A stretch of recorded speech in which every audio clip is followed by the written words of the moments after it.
Voltamos a apresentar Justiça na Tarde. Justiça na Tarde Debate. Pois é, são 15 horas mais 2 minutos, agora no horário de Brasília. E vamos nós, você que está nos acompanhando pela 104,7 FM, como também está nos acompanhando pelo canal no YouTube da Rádio Justiça, como também no canal 1.3 da TV Aberta. Você que tem, portanto, aí ações, você, os seus pais, seus avós, enfim, você tem interesse no assunto previdenciário, assunto INSS, então é importante você nos acompanhar nesse debate, já que todo dia é dia de falar sobre previdência, falar sobre INSS, já que mexe com a vida das pessoas, desde que as pessoas nascem até quando as pessoas, portanto, falecem. Então, é um assunto que não se acaba, que não se esgota. E hoje nós estamos aqui com as nossas convidadas, como também com os nossos convidados, com os quais nós vamos estar aqui fazendo diversas abordagens de interesse público em relação, portanto, aí à nossa previdência, em relação, portanto, aí a essa questão previdenciária. Bom, deixa eu já cumprimentar a doutora Thaís Riedel. Ela preside a associação, ou seja, a Associação Confederativa Brasileira da Advocacia Previdenciária. Também aqui conosco, com quem nós vamos também debater aí este tema, né, doutora Thaís? É sempre um privilégio ter a senhora nos estúdios da nossa emissora para debate voltado a este tema e queremos agradecê-la. Sabemos que o tempo da senhora é muito curto, mas a senhora sempre abre na agenda espaço para poder nos atender e levar, portanto, informações qualificadas para o público ouvinte da Rádio Justiça. Muito obrigado, senhora. Boa tarde, Walter. Boa tarde a todos os ouvintes. É uma alegria poder estar aqui novamente para a gente falar desses temas tão importantes da vida dos brasileiros, que é previdência, né? Como você bem disse, é uma área do direito que acompanha a gente desde a barriga da mãe até o túmulo, não é isso? Exatamente. Então, é uma área que a gente às vezes esquece, só na hora que precisa que lembra. Então, quanto mais informação a gente puder passar para a população, a gente vai estar aqui cumprindo nossa missão, né, social. E, então, eu fico muito feliz e honrada com o convite. Muito obrigado pela gentileza. Também um prazer também, doutora Natália Vasconcelos, receber a senhora aqui nos estúdios, ela que também é especialista no direito previdenciário, para que possamos, então, debater este tema tão caro. Muito boa tarde para a senhora. Boa tarde a todos os ouvintes também. É um prazer estar aqui. É a minha primeira vez na Rádio Justiça, né? Seja bem-vinda. Obrigada. E muito bom falar sobre a previdência e como ser previdente desde jovem, no caso, assim... A senhora já é previdente, está muito jovem. Previdente, eu comecei com 16 anos. Opa, então já vai nos contar por quê, né? Como é que a senhora buscou essa conscientização tão jovem no campo aí da previdência. Importante esse depoimento da senhora, tá bom? Então vamos nós aqui, doutora Thaís. Daqui a pouquinho vão estar também aqui conosco o doutor Alex Sandro de Oliveira, ele também é advogado previdencialista, como também o professor Sebastião Faustino de Paula, né? Vão integrar também o nosso debate daqui a pouquinho. Bom, então vamos lá, doutora Thaís, para as questões. Primeiro, deixa eu começar já com esse ponto que vem preocupando, angustiando muita gente. Eu estava fazendo aqui uma observação em termos de dados, levantamentos, já beiram, portanto, a 2 milhões de pessoas que aguardam, estão na fila, esperando, portanto, por uma decisão aí do INSS. São diversos, portanto, aí os pedidos, desde os bebês que nasceram, as mamães estão esperando aí o auxílio natalidade, como também aquela pessoa que adoeceu no trabalho e precisa de um tempo maior para ficar fora, portanto, do trabalho, de repente deixou de receber do trabalho e o INSS também não começou, portanto, a reembolsá-lo por conta desse seu problema e essa pessoa tem direito. Então, são vários, portanto, aí os problemas. Evidentemente que nós sabemos que o Brasil é de tamanho continental e nós temos, portanto, a Previdência que se esforça para ter nos seus quadros o número de servidores suficiente para atender a demanda, mas muitos adoecem também, aposentam e outras coisas mais, e os concursos também não são da noite para o dia. Enfim, as pessoas numa condição, numa situação como essa, evidentemente que o certo é esperar, mas quando elas forem atendidas, elas serão atendidas na sua dimensão, até mesmo reparando este prazo elástico de ter uma solução para o seu caso? Você começou a trazer um tema muito sensível, né? Que é exatamente o processo previdenciário. O que acontece?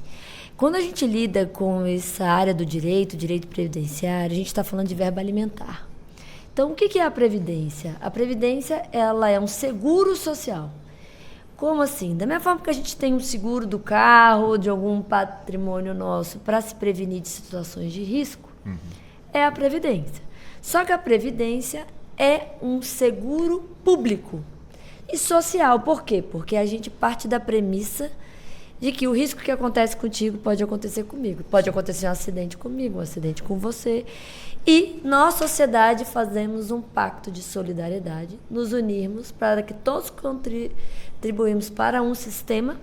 Esse sistema, então, ele vai ter condições de nos dar alguma renda no momento em que a gente não consegue exercê-la. Então, via de regra, eu estou com saúde, eu estou trabalhando, eu tenho renda e consigo me sustentar, a mim e minha família. Quando eu tenho um acidente, uma incapacidade temporária, uma incapacidade definitiva, ou às vezes situações afortunadas, como uma maternidade, que eu também tenho um tempo que eu não consigo trabalhar. Se eu não tenho proteção alguma, eu não tenho seguro social, eu estaria à minha própria sorte. Quando a gente tem, e é por isso que a Previdência obriga a gente a contribuir, porque via de regra nós não somos previdentes, é muito difícil a gente ter a disciplina de todo mês, faça chuva, faça sol, separar ali a quantia e não gastar de jeito nenhum para na idade avançada eu ter alguma renda. Então, depois de muitos anos, eu até ontem ensinei isso em sala de aula, do histórico da Previdência Social. Sim. A humanidade, ela sai numa realidade em que ela não tinha proteção nenhuma.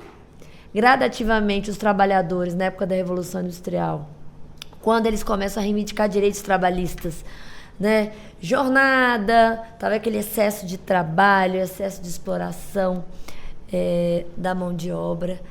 Eles começaram a reivindicar condições dignas de trabalho e também no não trabalho, ou seja, quando eu fico doente, quando eu me acidento, se eu morro, meus familiares. Então a Previdência, ela vem no não trabalho, quando eu não consigo trabalhar. E aí eu tenho os vários benefícios, mas para fazer jus a esses benefícios, eu tenho que ter contribuído para o seguro. O que é INSS? Instituto Nacional do Seguro Social.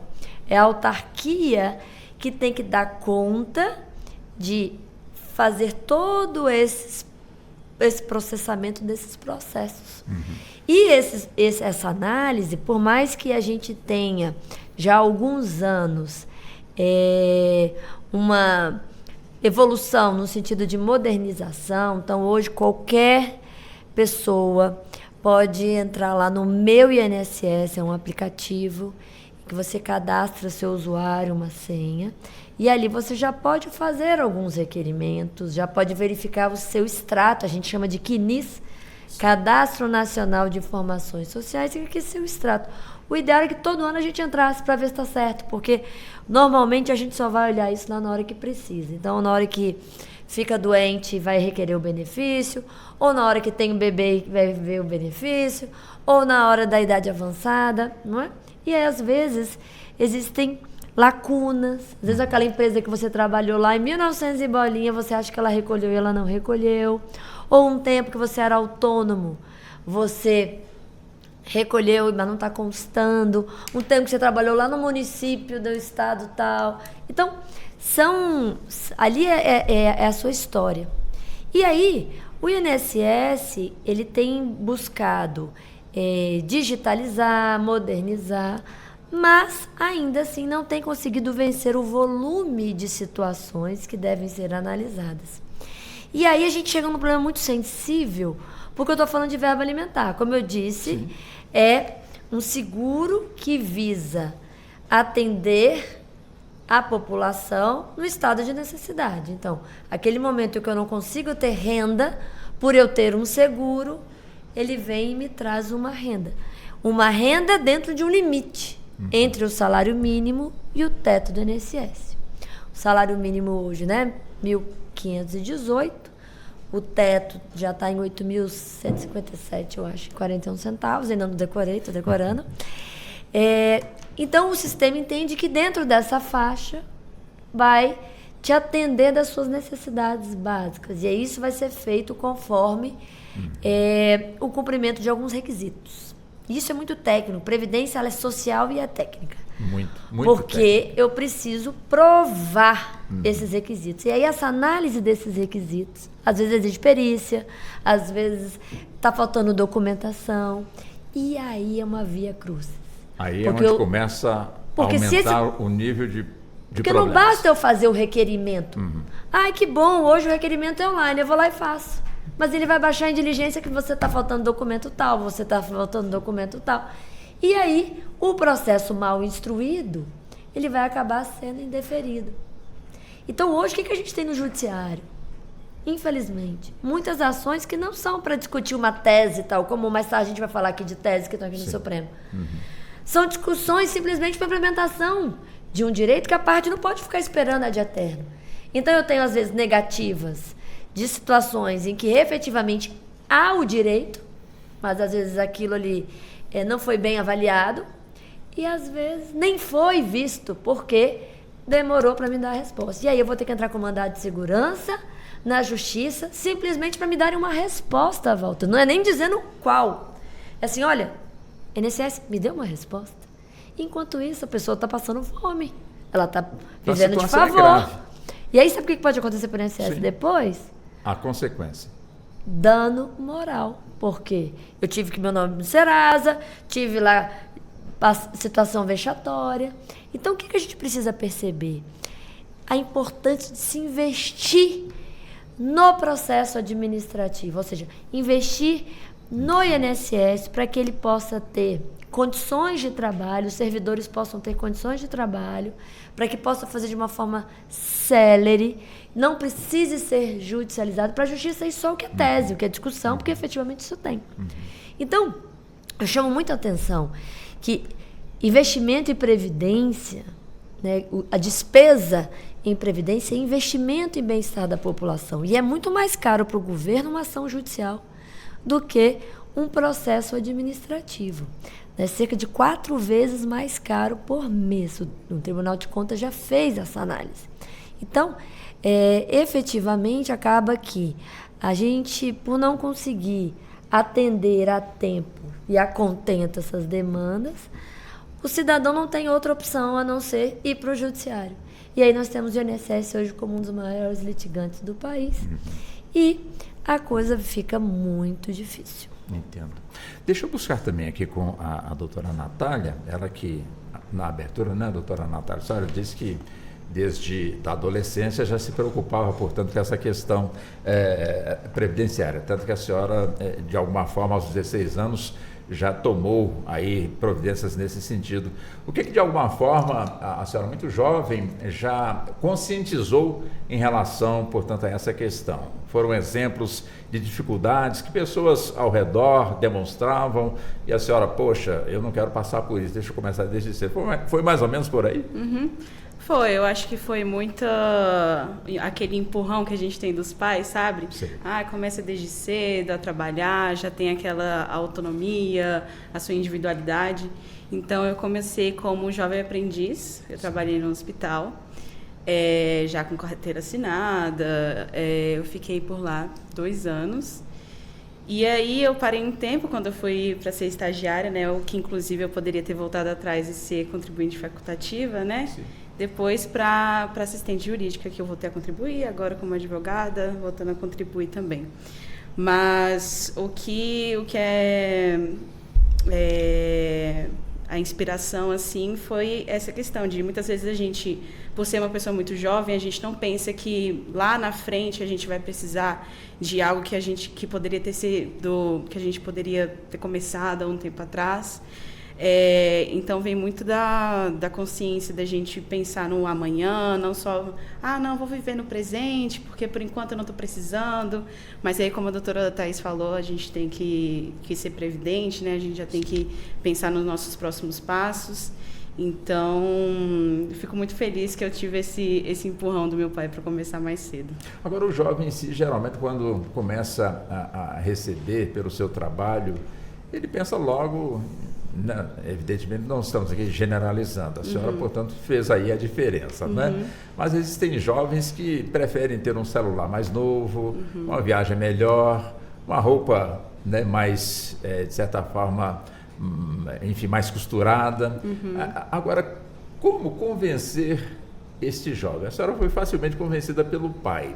Existem outras maneiras de mostrar para o jovem, olha, pensa no seu futuro. O presente é muito bom, mas pensa no seu futuro. Como convencer esse jovem no campo da Previdência, ele já encontrando ali algo que possa lhe assegurar em termos de futuro?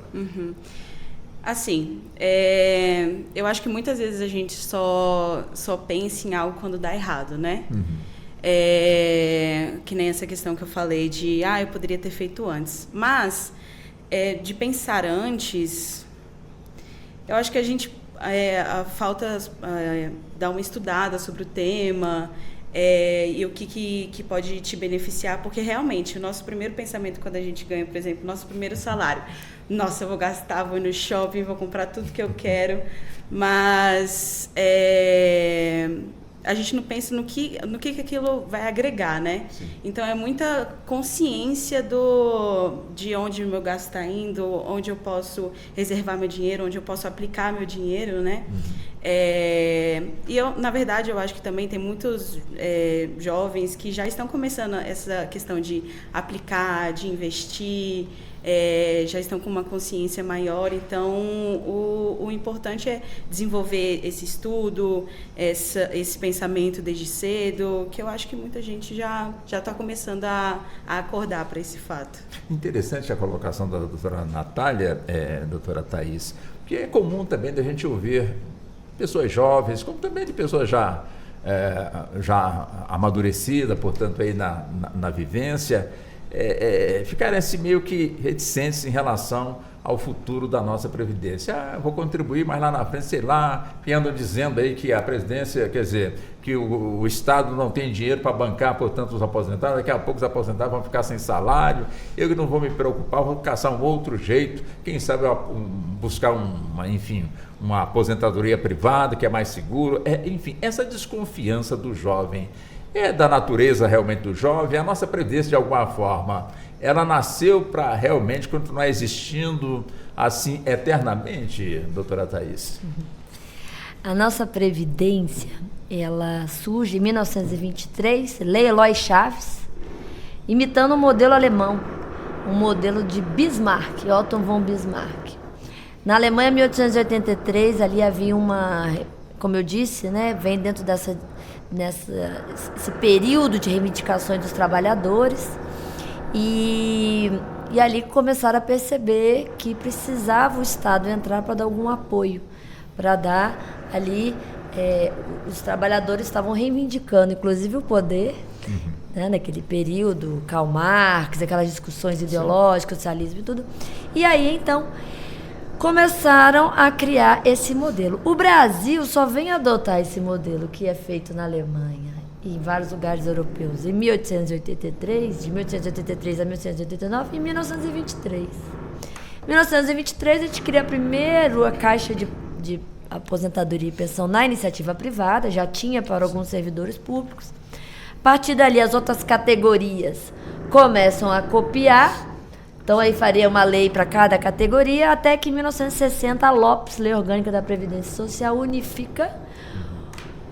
O Estado pega o dinheiro dos institutos de aposentadoria todo e vai fazer Brasília, vai gastar em outras coisas, não guardou aquele dinheiro. Não fez o colchão. Mas quando ele faz isso, ele fala, a partir de agora vocês vão contribuir e eu vou gerir. Certo? Certo. A gente tinha o INAMPS na época, depois teve o SIMPAS, que começa a trazer ali um pouco de saúde, um pouco de previdência, um pouco de assistência, até que em 1988 a Constituição, imitando o modelo da Inglaterra, de 46 anos antes também, 1942, o modelo de Beveridge, ela cria a Seguridade Social. Seguridade Social poderia ser traduzido como segurança social, em que coloca numa grande política pública o sistema de seguridade social, o sistema, como a gente sabe, o sistema digestivo, o sistema respiratório, Se a Constituição usa o termo sistema, quer dizer que é um conjunto de órgãos integrados. Então, eles colocam na mesma política pública saúde, previdência e assistência. E criam um orçamento. Existe um orçamento da Seguridade Social. Um orçamento farto, composto por diversos tributos, PIS, COFINS, que agora está virando CBS, PIS, COFINS importação, contribuição sobre a folha, SAT especial, contribuição social sobre o lucro líquido, concurso de prognóstico, loterias. Então, são vários recursos que vêm para esse orçamento. E esse orçamento, então, pelo modelo constitucional, teria que dar conta de garantir saúde, assistência e previdência. Bem, ocorre que essa grande panela que tinha que dar conta desses 3 pratos acabou tendo muito recurso, porque são contribuições sociais que são carimbadas. Elas, diferente de um imposto que vai para o orçamento fiscal, aqui vai para o orçamento da Seguridade Social, essas contribuições. Só quer dizer que sobrou dinheiro? Desde a emenda número 1, Está sobrando dinheiro na Previdência? desviam dinheiro Mas como da desvia? Seguridade Social. Hoje a DRU, que a gente conseguiu tirar na reforma da Previdência, voltou, tira 30%. E esse recurso que era da área social, ou, portanto, destinado à saúde, assistência e previdência, é utilizado para outros fins, fazer superávit primário, outras atividades. Bem, e aí, num determinado momento, por conta desses desvios oficiais, é um desvio oficial, Sim. Autorizado. autorizado, entenderam o seguinte: olha, não dá para pegar dinheiro dos trabalhadores, dos segurados, que é para a Previdência, tampouco do empregador na folha, que também seria para a Previdência, e desviar. Então, vamos fazer aqui o artigo 250 da Constituição, o Fundo Previdenciário. Cria esse Fundo Previdenciário e fala, ó, quando for a parte da arrecadação da folha e dos segurados, tem que ir para a Previdência. Certo? Certo. Mas isso não quer dizer que ela esteja fora da panela da Seguridade Social. E já há algum bom tempo, os economistas e o governo entendem que o único recurso da Previdência é folha. E a folha, ela tem tido cada vez mais, tem sido corroída, porque as pessoas têm contribuído menos, a informalidade muito grande, o planejamento, muitas vezes, dos empresários, né? Aí a gente tem aí formas de fazer prestação de serviço, por PJ, tem várias situações. E a Constituição, quando ela cria esse orçamento, ela fala, olha, diversifique. Por isso que ela tem várias formas. Então, essa questão da Previdência vai quebrar ou não vai quebrar, quando a gente pega a leitura constitucional, eu não estou falando questão financeira simplesmente, o modelo criado foi para ela não quebrar. Porque foi feito assim, olha, eu estou te colocando dentro da Seguridade, se faltar dinheiro para pagar os benefícios, eu tenho os outros recursos que vão para a Seguridade, e se faltar, o artigo 195 fala, olha, a Seguridade Social será financiada por toda a sociedade de forma direta e indireta, diretamente através das contribuições sociais e indiretamente dos demais orçamentos. Então, se faltar dinheiro, o Estado tem que bancar. Então está garantido. Está garantido. Agora, isso não quer dizer que nós não tenhamos que trabalhar para que ela possa ser superavitária, certo? E aí as pessoas falam, nossa, Thaís, Previdência vai quebrar, não é melhor fazer uma Previdência privada? Que aí eu cuido do meu dinheiro. O que você acha? É um raciocínio que parte de uma premissa equivocada. Por quê? Porque a Previdência privada ela é muito boa, mas como complementação. Porque a Previdência privada ela trabalha numa lógica de capitalização. Então, enquanto a pública, o que acontece na pública? Eu tenho vários atores contribuindo agora e esse dinheiro já é gasto agora. Então, eu estou trabalhando, estou com saúde, já estou contribuindo. Aquele dinheiro já está sendo gasto com quem está doente. Entendi. Certo? É regime de caixa, que a gente chama, regime de repartição. Qual é o cuidado que você tem que ter nesse modelo, que é o modelo público que é seguido na grande maioria dos países, porque ele é o mais seguro. Estados Unidos tem, todos os países têm. Por quê? Porque no grupo você dilui o risco. Então, quando eu tenho, imagina que nós aqui no Supremo, qual é a probabilidade de todos nós ficarmos doentes ao mesmo dia, na mesma hora? Alta, média, baixa ou muito baixa? Muito baixa. Todos na Asa Norte, maior ou menor? Menor. Todos em Brasília, menor. Ou seja, no grupo o risco dilui. Então, qual que é a lógica do seguro público? Eu coloco todo mundo para contribuir e o risco vai acontecendo pontualmente. Então, você consegue proteger a maior quantidade de pessoas, maior quantidade de riscos. Por isso que a gente consegue, na lei, colocar, olha, eu vou te garantir tais regras, eu vou te garantir que não seja pago menos que o salário mínimo. Tem uma série de garantias. O que eu tenho que controlar no público? Eu tenho que controlar envelhecimento da população, fazer alguns ajustes paramétricos, se a pessoa estiver contribuindo mais, tendo mais tempo de sobrevida. Isso tudo é natural, a gente tem que fazer sim.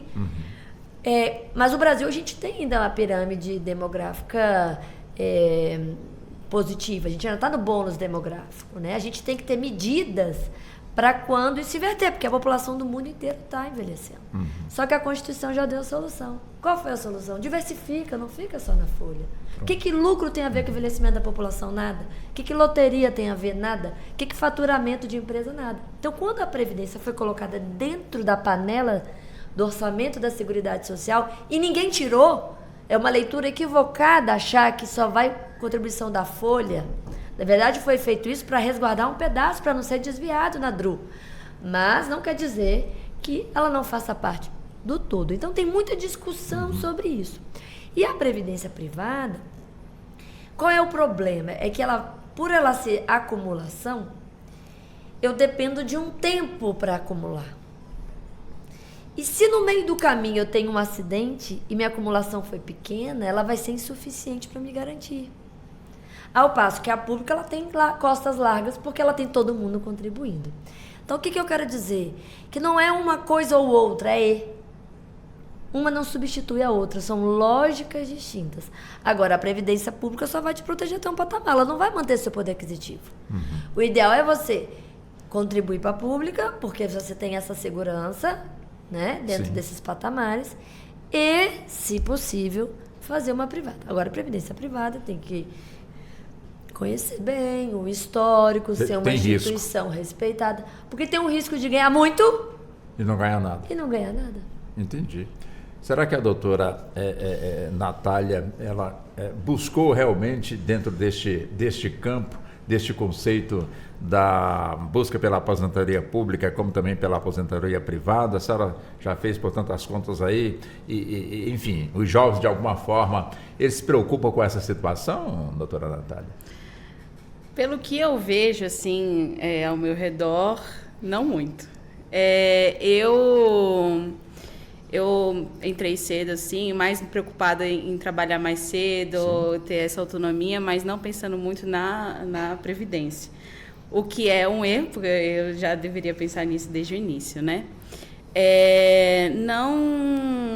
Então, essa consciência foi desenvolvida tem pouco tempo, mas o que eu vejo ao meu redor é muitas pessoas que, no caso, jovens, pensam em investir o dinheiro, mas não investir na questão do futuro, da aposentadoria, da previdência, seja pública, seja privada. Então, não é uma coisa que eu vejo muito ao meu redor. Entendo. Doutora Thaís, vamos aqui ao ponto, ou seja, a realidade em que as pessoas estão aí, já entraram com os seus requerimentos junto à Previdência em busca, portanto, daquele benefício, ou seja, a pessoa sofreu um acidente, está sem trabalhar, mas ela está aguardando a perícia para poder, de alguma forma, a ação desenvolver, ela passar, portanto, a receber, portanto, do INSS, que lhe é direito, já que a empresa pagou até um determinado ponto. Então, a pessoa está ali, portanto, entrou e está ali aguardando. Tem gente que tem um mês, tem um ano, tem gente que às vezes até morre na fila e não consegue realmente aí, portanto, uma solução. Então, são várias as questões, né? Pessoas que se acidentaram, pessoas que de alguma forma ficaram adoecidas e não tem como voltar, portanto, ao trabalho, como também tem aquelas pessoas que adoeceram, recuperaram, querem voltar ao trabalho, mas não tem como porque tem quase um ano e não consegue realmente ser liberada pela perícia porque está faltando perícia ou porque então a sua consulta, vamos colocar assim, está marcada para daqui a 6 meses e quando chega o período que lhe ia atender não pôde atender por algum motivo, aí tem que remarcar de novo, não para o dia seguinte, mas entrar na fila e marcar de novo. Afinal de contas, esse tipo de situação, né, que causa muito transtorno, muito problema, portanto, para muita gente. O que essas pessoas devem fazer? Rezar? Pois é uma situação bem delicada. Realmente é um gargalo aí que a gente tem, porque alguns tipos de benefícios previdenciários, eles necessitam da perícia para poder identificar se há ou não há incapacidade para o trabalho e em que medida. Certo. Se ela é parcial, se ela é total, se ela é temporária ou se ela é permanente, né? E aí, a gente acaba tendo, né, muitas vezes uma demora excessiva. Isso tem sido algo que tem se tentado trabalhar para melhorar, que é a demora na hora da perícia, até você ter a perícia. E essas pessoas normalmente estão numa situação frágil, né? E aí, o que acontece? A empresa, ela só é obrigada, quando você tem uma doença, os 15 primeiros dias a empresa ela é obrigada, sim, a arcar. A partir do 16º, ela vai encaminhar ao INSS. Lá no INSS, então, eles vão fazer a análise, e aqui a gente fala que é dano real, ou seja, vai precisar verificar se está ou não incapaz para o trabalho, e isso precisa da linguagem que o direito reconhece, que é a perícia. E aí essa questão da perícia tem sido aí um problema crônico há muito tempo, e aí veio a pandemia, que intensificou, e aí acaba sobrando para o Poder Judiciário. Porque quando você vai para a Justiça, vai ter outra perícia. Então, a gente tem ali pessoas com um quadro mais temporário. O INSS tem procurado amenizar com a mera homologação de alguns atestados até 180 dias para ver se essa fila anda, né? Porque são atestados muito pequenos, e aí, de repente, a hora que eu ia fazer a perícia, já passou o período, né? Mas, obviamente, tem toda uma análise para verificar, porque, na verdade, o médico teria fé pública ali, sim, né? Uhum. Mas aquelas situações que ultrapassam esse período e que realmente tem que fazer perícia, você fica dependendo disso. E o tempo passando, quando lá na frente você for receber, paga o retroativo. Mas, enquanto isso, você ali tem muitas vezes uma situação delicada, o que pode gerar lá na frente, como eu já havia dito, às vezes até uma ação para o dano moral e tudo mais. Bom, também conosco o doutor Sebastião Faustino, como nós anunciamos, né? Doutor Sebastião Faustino de Paula, que é professor. Seja muito bem-vindo, professor. Muito obrigado por aceitar também aqui o nosso convite. E a gente já vai direto aqui ao ponto, professor Faustino, buscando, portanto, aí aquela preocupação de quem está requerendo a sua aposentadoria, né? As pessoas fazem o requerimento, ingressam, portanto, de forma administrativa, requerendo ali a sua aposentadoria. O tempo passa, a aposentadoria, portanto, não chega, as pessoas ficam meio que desesperadas diante de uma demora. Qual seria, na opinião do senhor que conhece muito bem, portanto, o senhor é professor da área, qual seria o prazo ideal para que uma pessoa que ingresse com pedido de aposentadoria pudesse obter, portanto, aí a sua resposta, né? Ou seja, a resposta do seu pedido? Qual seria o prazo ideal? E como, de certa forma, as pessoas podem estar no aguardo dessa resposta, acreditando e achando que, de fato, o seu assunto vai ser resolvido? Boa tarde, obrigado Boa pelo tarde. Convite. É um prazer estar aqui com vocês e com todos os ouvintes. Bem, eu diria que o prazo seria imediato. Porque de hoje para amanhã. Exatamente, porque guardadas as proporções é como se faz com a certidão negativa hoje na justiça, né? Quando você faz o pedido, se você não tiver nada contra aquele pedido, ela já de imediato, né? Em alguns estados também, as certidões de débitos tributários também já é quase que instantâneo, porque a sua vida está ali registrada. Sim. E quando se criou o chamado Cadastro Nacional de Informações Sociais, o CNIS, a ideia naquela época era exatamente essa: você ir ao longo do tempo contribuindo, trabalhando, com a carteira assinada, ou com o seu carnê de contribuição, seja contribuinte individual ou outra natureza, e ao longo de um tempo, 30 ou 35 anos, por exemplo, que é o tempo que a lei exige, ou exigia antes, né, depois das mudanças, era 25, depois 30 anos, depois 30, 35, mas enfim, o tempo que fosse, você já teria todo registrado. E quando você implementasse os requisitos, você já daria um comando no sistema e já deferiria e já sairia a sua aposentadoria. Claro que eu brinquei de imediato, mas sim num prazo razoável de uma semana, 15 dias, algo que o sistema processasse aquilo, né? E hoje isso é muito demorado porque, como a doutora Thaís Riedel bem disse, nós temos uma demanda muito grande, né? Então, assim, tem um número muito grande e tem questões de informalidade também. Muitos trabalhadores, muitas pessoas que requerem o benefício, eles não têm todo o tempo registrado. Então, alguns tempos não são informados à Previdência no momento que ele requer o benefício. Só após o pedido é que ele vai entregar uma carteira de trabalho antiga ou um antigo carnê de contribuição, e isso acaba não sendo computado, e não tendo todo o tempo, o benefício acaba ou sendo negado, ou sendo indeferido, ou cai em alguma diligência, né, para que ele cumpra aquela diligência. E isso, somado a outras demandas de benefícios que são requeridos, acaba entrando num fluxo, né, que tem uma fila, né, um pouco considerável, né, de benefício, e acaba demorando, né. Pela lei previdenciária, ela fala um tempo de 45 dias, né, que é um tempo, digamos, razoável, que se encontrou à época, para dizer que os benefícios fossem concedidos, sem correção, sem atualização, né. Mas hoje, em alguns benefícios, a demora é muito superior a esse prazo, né. Temos informações de alguns casos que ele é concedido num prazo menor, né, mas não é o comum, não é a média, pelo menos, né. A estrutura, portanto, de quem cuida dessa questão junto à nossa Previdência, é uma estrutura que está modernizada pelo estudo que o senhor sempre faz em relação a essa questão. Quer dizer, a sua estrutura, de certa forma, está modernizada, falta modernizar. É importante também investir na qualificação do servidor, que às vezes está ali para servir e de repente, devido à demanda, acaba de alguma forma tendo muita coisa para uma única pessoa poder decidir. Como é que você vê esse aspecto também? Modernizou muito. Eu diria que a Previdência, nos últimos anos, em especial pós-pandemia, ela modernizou muito. Hoje existe, por exemplo, o Meu INSS, que é um aplicativo que é amigável, que você acessa, você requer um benefício, pede uma informação, junta um documento. Se tiver tudo organizado, você concede, você mesmo, digamos assim, autoconcede o seu benefício, né? E muitas pessoas, infelizmente, ainda se valem de intermediário, e eu não estou falando aqui intermediário quem não é habilitado na área. O advogado, por exemplo, ele é habilitado para isso, é um profissional que se especializou nisso, né? Mas, infelizmente, em alguns lugares do Brasil, as pessoas ainda recorrem a intermediários que não são credenciados para aquilo, que são o que nós chamamos, no meio comum, de atravessadores, né? Que acaba tendo lá uma pastinha, como dizia o colega, e intermediando uma coisa que não é da especialidade dele. Mas, voltando à questão da modernização, o INSS modernizou muito, o sistema Meu INSS ele é bem evoluído, bem adiantado.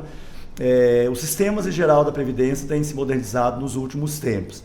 Mas a demanda, eu já fui servidor da Previdência, né, por muitos anos, né, eu fui servidor, né, do INSS, inclusive eu cheguei a diretor de benefícios, então assim, é uma área que eu conheço, não só conheço razoavelmente, como sou bem apaixonado por ela, né, e hoje sou professor da área.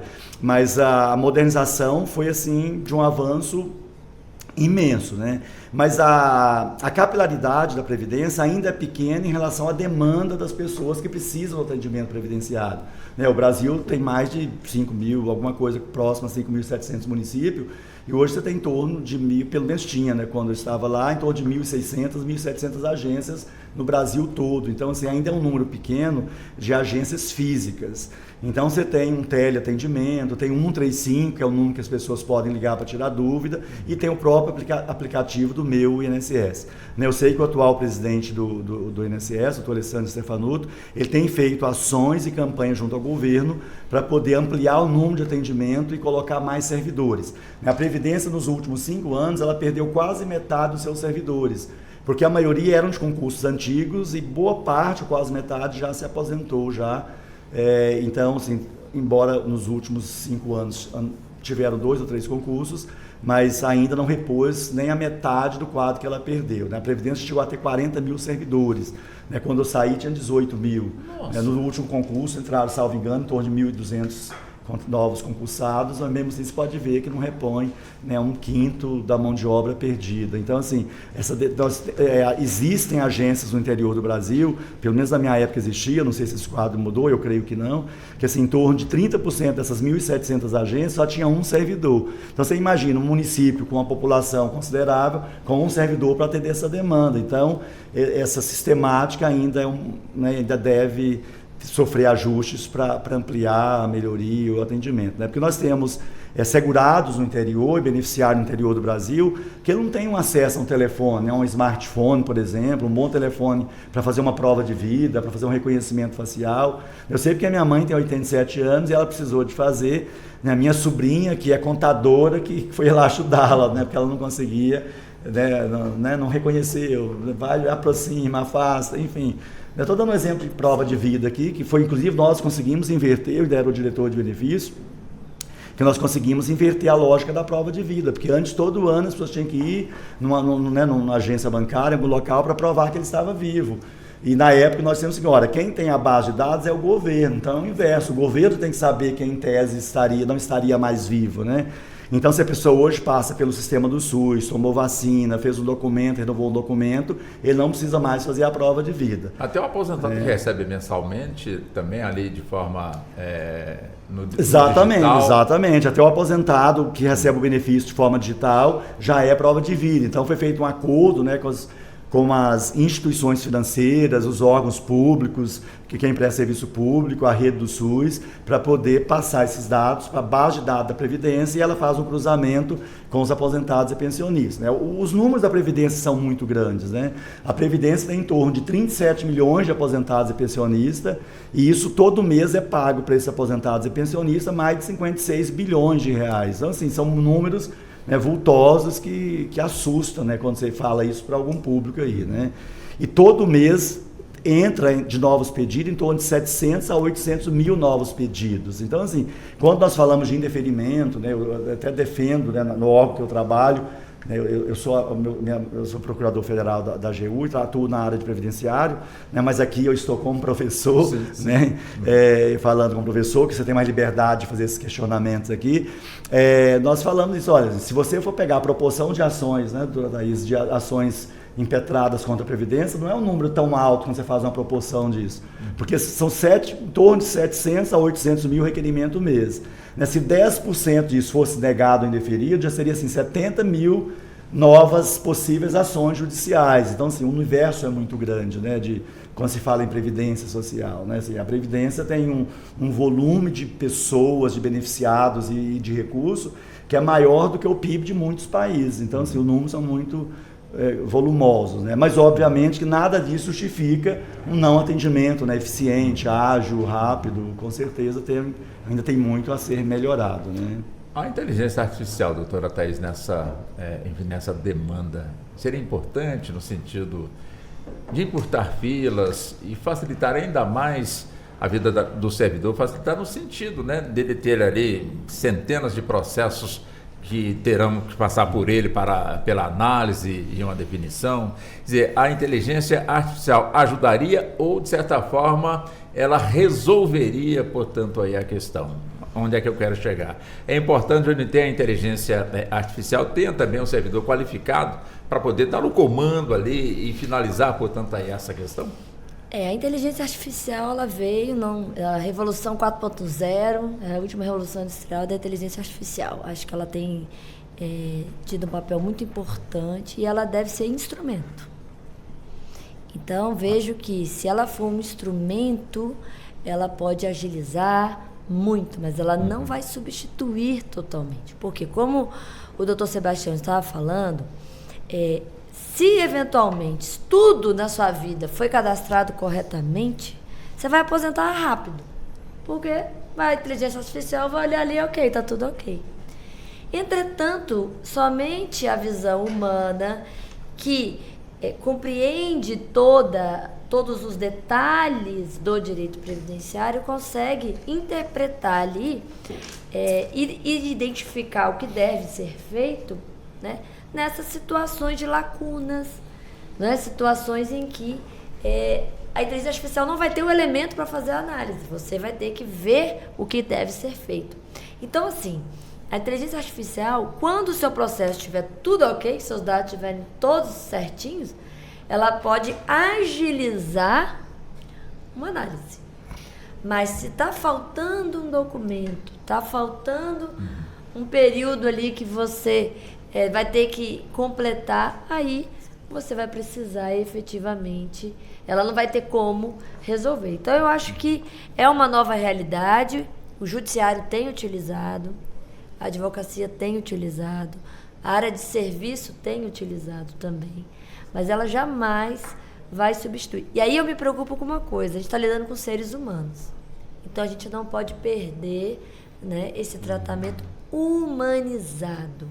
Né? A gente tá olho no olho. A gente está falando com pessoas doentes, pessoas que estão sofrendo porque teve o óbito de um ente querido na pensão por morte, ou está fragilizada fisicamente. Né? Então a gente precisa cuidar. A Previdência ela lida, né, com esse lado de bem-estar social. Então, se a inteligência artificial ela é uma ferramenta, eu acho ótimo. Agora, ela não tem como substituir esse humano, porque nós estamos falando de pessoas. Antes de passar para a doutora Natália, deixa eu ouvir também a opinião do doutor Coelho, do professor Sebastião Faustino, deixa também ouvir sobre essa questão da inteligência artificial, justamente neste trabalho que é desenvolvido pelos servidores do nosso INSS, da nossa Previdência. Como é que o senhor avalia? Já é uma realidade, professor Faustino? Em parte ela é uma realidade. A Previdência também, em alguns casos, já usa inteligência artificial, um próprio robô, né? Como a doutora Thaís disse, por exemplo, quem tem o tempo completo, ele tem todo o tempo, foi registrado desde o começo, isso já está nos sistemas. Hoje tem um robô que puxa esse tempo e soma. Completou o tempo para aposentar, o próprio sistema, que é um robô, que é inteligência artificial, já concede a aposentadoria. Então, nesse caso, eu acho defensável, ótimo, excelente a iniciativa, porque agiliza. Né? O que está tudo certinho no sistema não precisa de um servidor, de um humano para fazer aquilo que a máquina pode fazer. Agora, como ela muito bem disse, tem áreas na Previdência, na demanda previdenciária, que tem que ser humano. Nem ser um trabalhador rural, por exemplo, que de fato exerceu atividade rural por muitos anos e às vezes ele não tem um documento sequer, quando muito tem algum documento. Você tem que ter alguém ali para fazer uma entrevista, fazer, né, uma análise para dizer se ele enquadra ou não como trabalhador rural. Temos no seguro-defesa, o pescador artesanal, porque quem é do interior do Brasil, né, do caso do Amazonas, você tem lugar lá, tem região que você tem que andar 5 dias de barco, por exemplo, para chegar no local para ser atendido. Aí você chega lá, não tem documento, enfim, aí não tem máquina que dê jeito nisso, não tem inteligência artificial que dê jeito nisso, eu entendo que tem que ser humano também. Por outro lado, nós temos o lado, eu estava falando agora dos grandes números, e também tem os extremos, né? Tem escritórios, alguns escritórios de advocacia que têm usado a inteligência também para fazer ações em massa, e a gente também tem combatido isso, tem que criticar aqui os dois lados. Né? Então, você não pode ter extremos, que todo extremo beira um precipício. Né? Então, você tem que ter cuidado com isso, né? Porque tem alguns escritórios aí que, em vez de usar isso para o bem, também está usando para fazer uma advocacia massiva. Né? Então, ele entra com ações, né, muitas ações. É claro, são casos isolados, pontuais, né, que o próprio judiciário, o próprio CNJ, tempo atrás, editou um ato falando sobre isso, né, que alguns chamam de litigância predatória ou massiva, enfim, o nome que se queira dar, mas ele faz isso com, né, um grande fluxo e acaba sobrecarregando ainda mais o judiciário, né? No caso de benefício por incapacidade mesmo, do auxílio por incapacidade temporária, né, tinha regiões do Brasil que se marcavam audiência 1-2 anos depois, não era assim? Porque você tinha uma demanda muito grande de pedidos. E quando você filtra esses pedidos, você pode ver que muitos deles não procedem, foi em decorrência desse grande número de pedidos massivos feitos, e algum deles, dentre eles, alguns predatórios, né? Enfim, mas claro que tem os pedidos legítimos aí, isso, claro que é exceção, só para fazer um registro aqui desse vulto ou desse volume que se tem também, tá bem? Perfeito. Doutora Natália, quer dizer, é importante que a nossa população tenha a cultura previdenciária, principalmente na questão dos documentos, né? Como foi dito aqui, às vezes as pessoas apresentam determinada números de documentos, achando que os documentos que ela tem são aqueles que não precisam de outros. Quer dizer, é importante que a pessoa adquira, não quando estiver perto da aposentadoria, como já foi dito aqui, mas criar realmente uma cultura de checar, verificar, acompanhar, para quando chegar realmente na fase certa, ela ter a facilidade de encontrar a pessoa certa, né, que de alguma forma lhe vai lhe passar as instruções para que ela não, de certa forma, não perca tanto tempo com o seu processo, porque ele chegou falho e de certa forma vai ser indeferido, aí vai ter que de novo fazer o mesmo percurso para juntar a documentação, ou seja, é importante que tenhamos essa cultura. Inclusive, é super importante um planejamento previdenciário, né, com um advogado especialista, mesmo, como já falamos aqui, uma questão muito jovem, eu vou me aposentar daqui a 30 anos. Então, já começa a se programar, assim, como a doutora Thaís falou anteriormente, o doutor Sebastião também, muitas atividades que a gente possa vir a fazer não contabilizam no sistema, né? Então, não fica essa coisa automática, aí tem falhas nas minhas contribuições.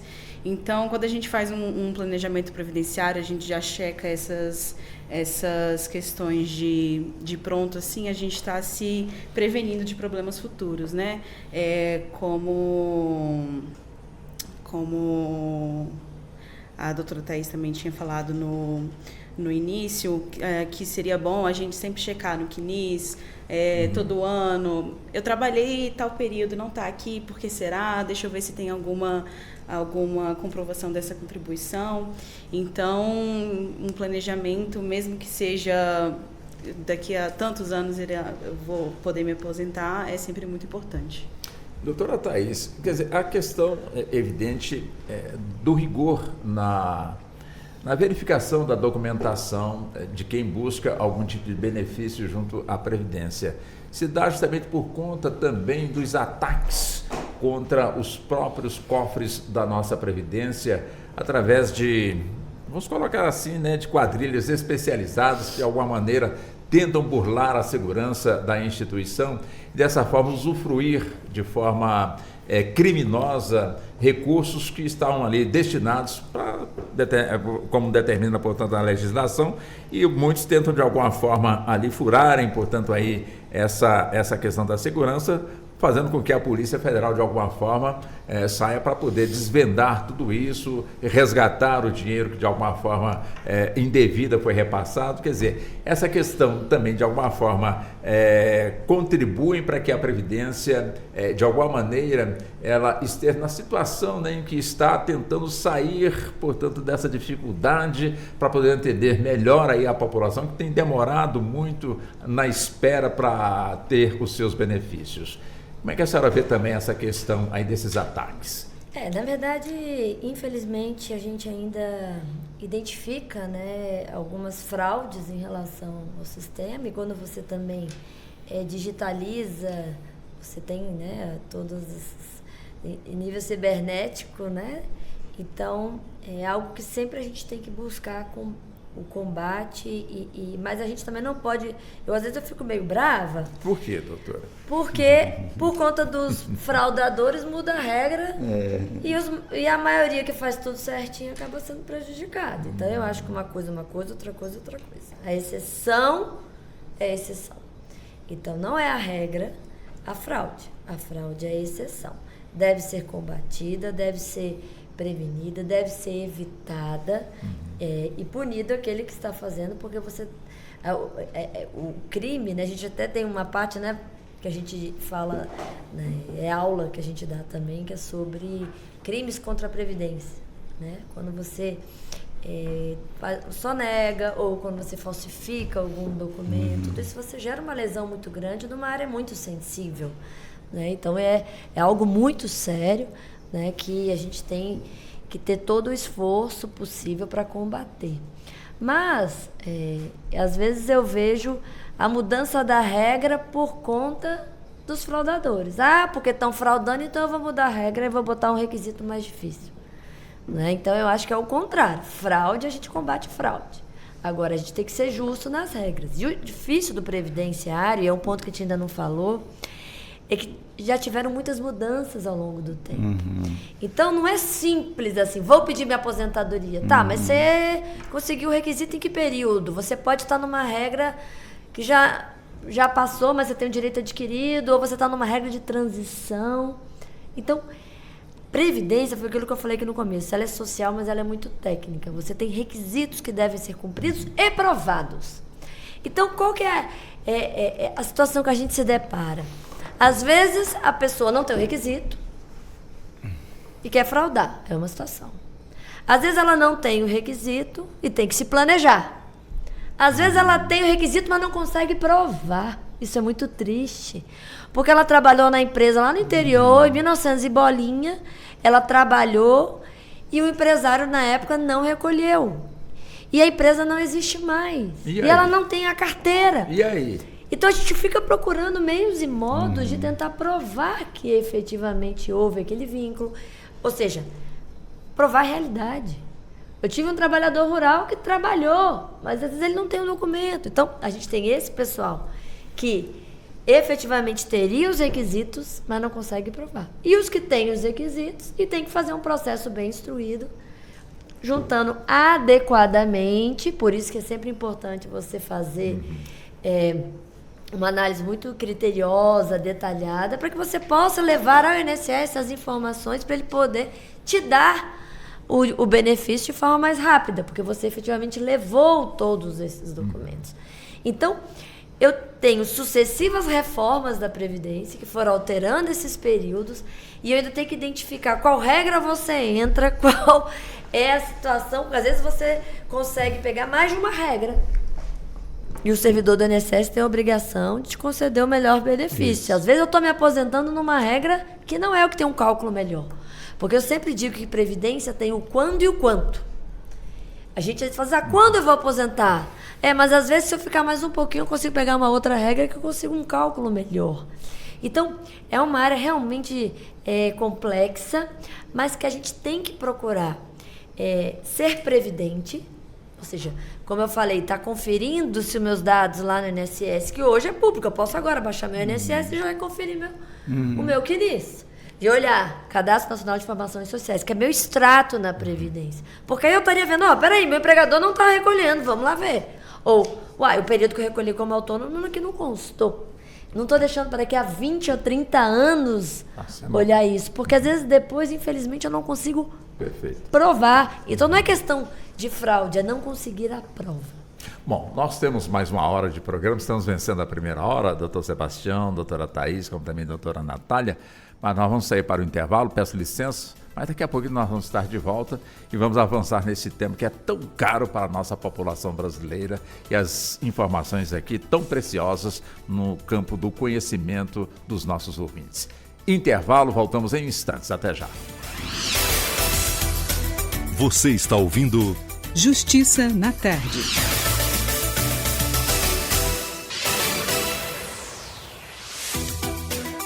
Voltamos a apresentar Justiça na Tarde. Justiça na Tarde Debate. Pois bem, são 16 horas mais 2 minutos agora no horário de Brasília. Estamos de volta e vamos dar sequência aqui em mais uma hora de debate dentro do Justiça na Tarde. É um assunto que, com toda certeza, sempre atrai aí as pessoas quando se fala de questões relacionadas à Previdência, relacionada, portanto, ao INSS.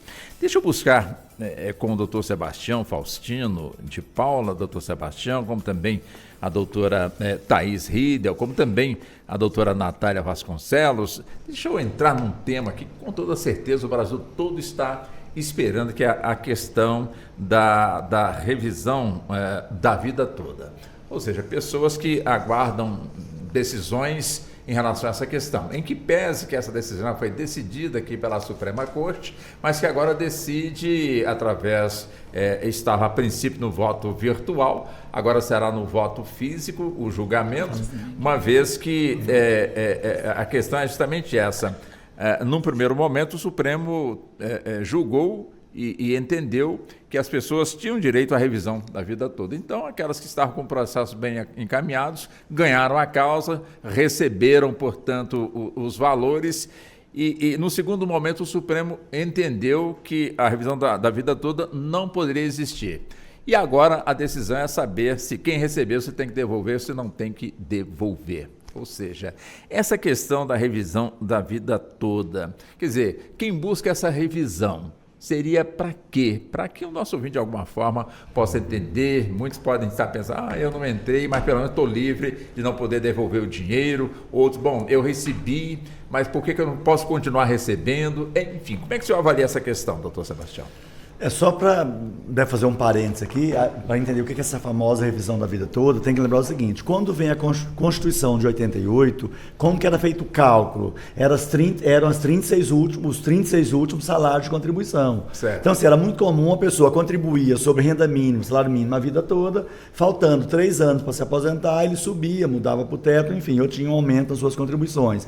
Por quê? Porque a lei da época, estava na norma da época, até a primeira redação da Constituição era assim, pegava-se o cálculo dos 36 últimos salários de contribuição. Então fazia-se aquela média, corrigia, né, os 24 últimos, os 12 últimos e os anteriores não eram corrigidos, e fazia uma média daqueles 36. Quando vem a lei do chamado fator previdenciário, aí teve uma alteração na Constituição, a emenda 2098, aí ela fez uma mudança. Ela não limitou, não colocou a quantidade lá na Constituição, mas jogou para uma legislação. Aí veio a lei do fator previdenciário. A lei do fator previdenciário, ela falou que o cálculo do benefício, né, das aposentadorias programadas na idade, tempo de contribuição, seria feito com base na média dos maiores salários de contribuição, que era 80% dos maiores salários, a contar de julho de 94. Se eu não estou enganado, a lei do fator é de 99, né? Salvo engano, né? 99, doutora Thaís. Isso mesmo, 99. Então, quando vem essa lei em 99, dizendo, olha, a partir de agora, o salário de contribuição, né, para encontrar o salário de benefício, o salário de benefício, que é a média do salário de contribuição. Você vai, então, pegar o salário de contribuição, a contar de julho de 94, e vai retirar os 80% dos maiores e faz uma média. Né, que a gente chama de média aritmética simples. Você soma todo o salário de contribuição e divide pelo tanto que somou e vai dar um valor X. Aquele valor encontrado vai ser o chamado salário de benefício. Ele que é a base de cálculo para calcular o benefício, que fosse idade ou tempo de contribuição. E aí você pegava os 80% maiores salários a contar de julho de 94. Certo.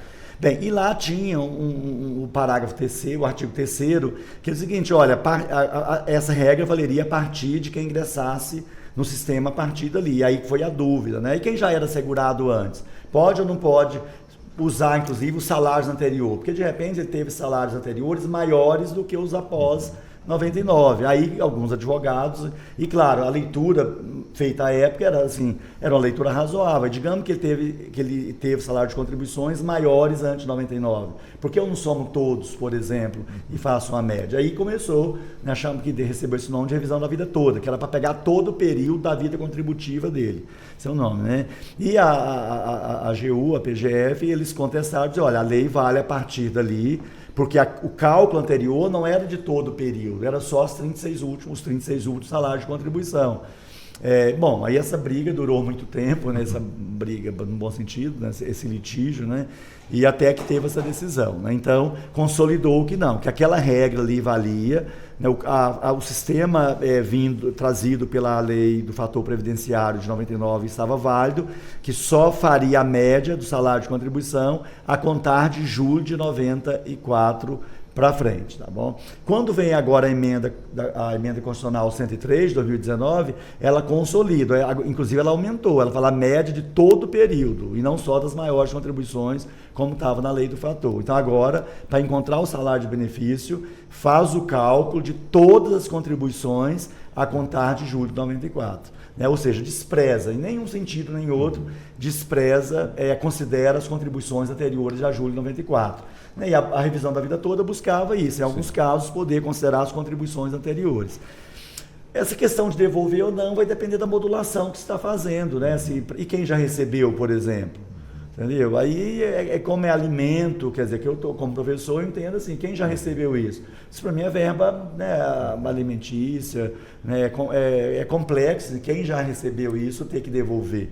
Então, eu creio que a definição, essa modulação, já foi definida, que não cabe mais a revisão da vida toda, que o que está ali é válido, o disposto no artigo 3º da lei do fator é legal, é constitucional, então isso não se discute mais. Eu creio que a discussão agora é se tem que devolver ou se não tem que devolver, né?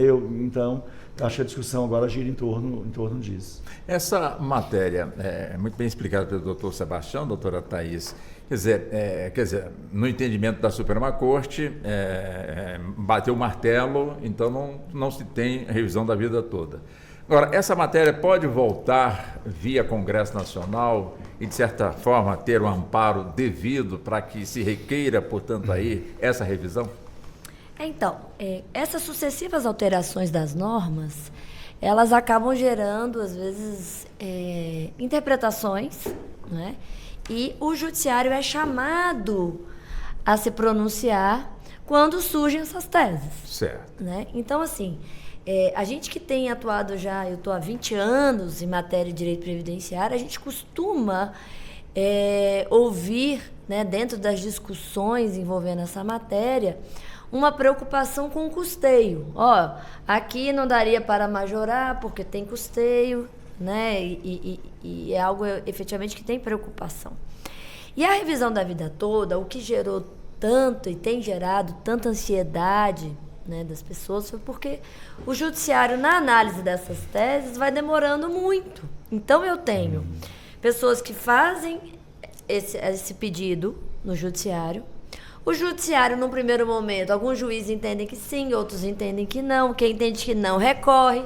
Isso foi parar nos tribunais, os tribunais divergiam. Isso foi parar no STJ. O STJ, no fim das contas, entendeu que era razoável a tese da revisão da vida toda.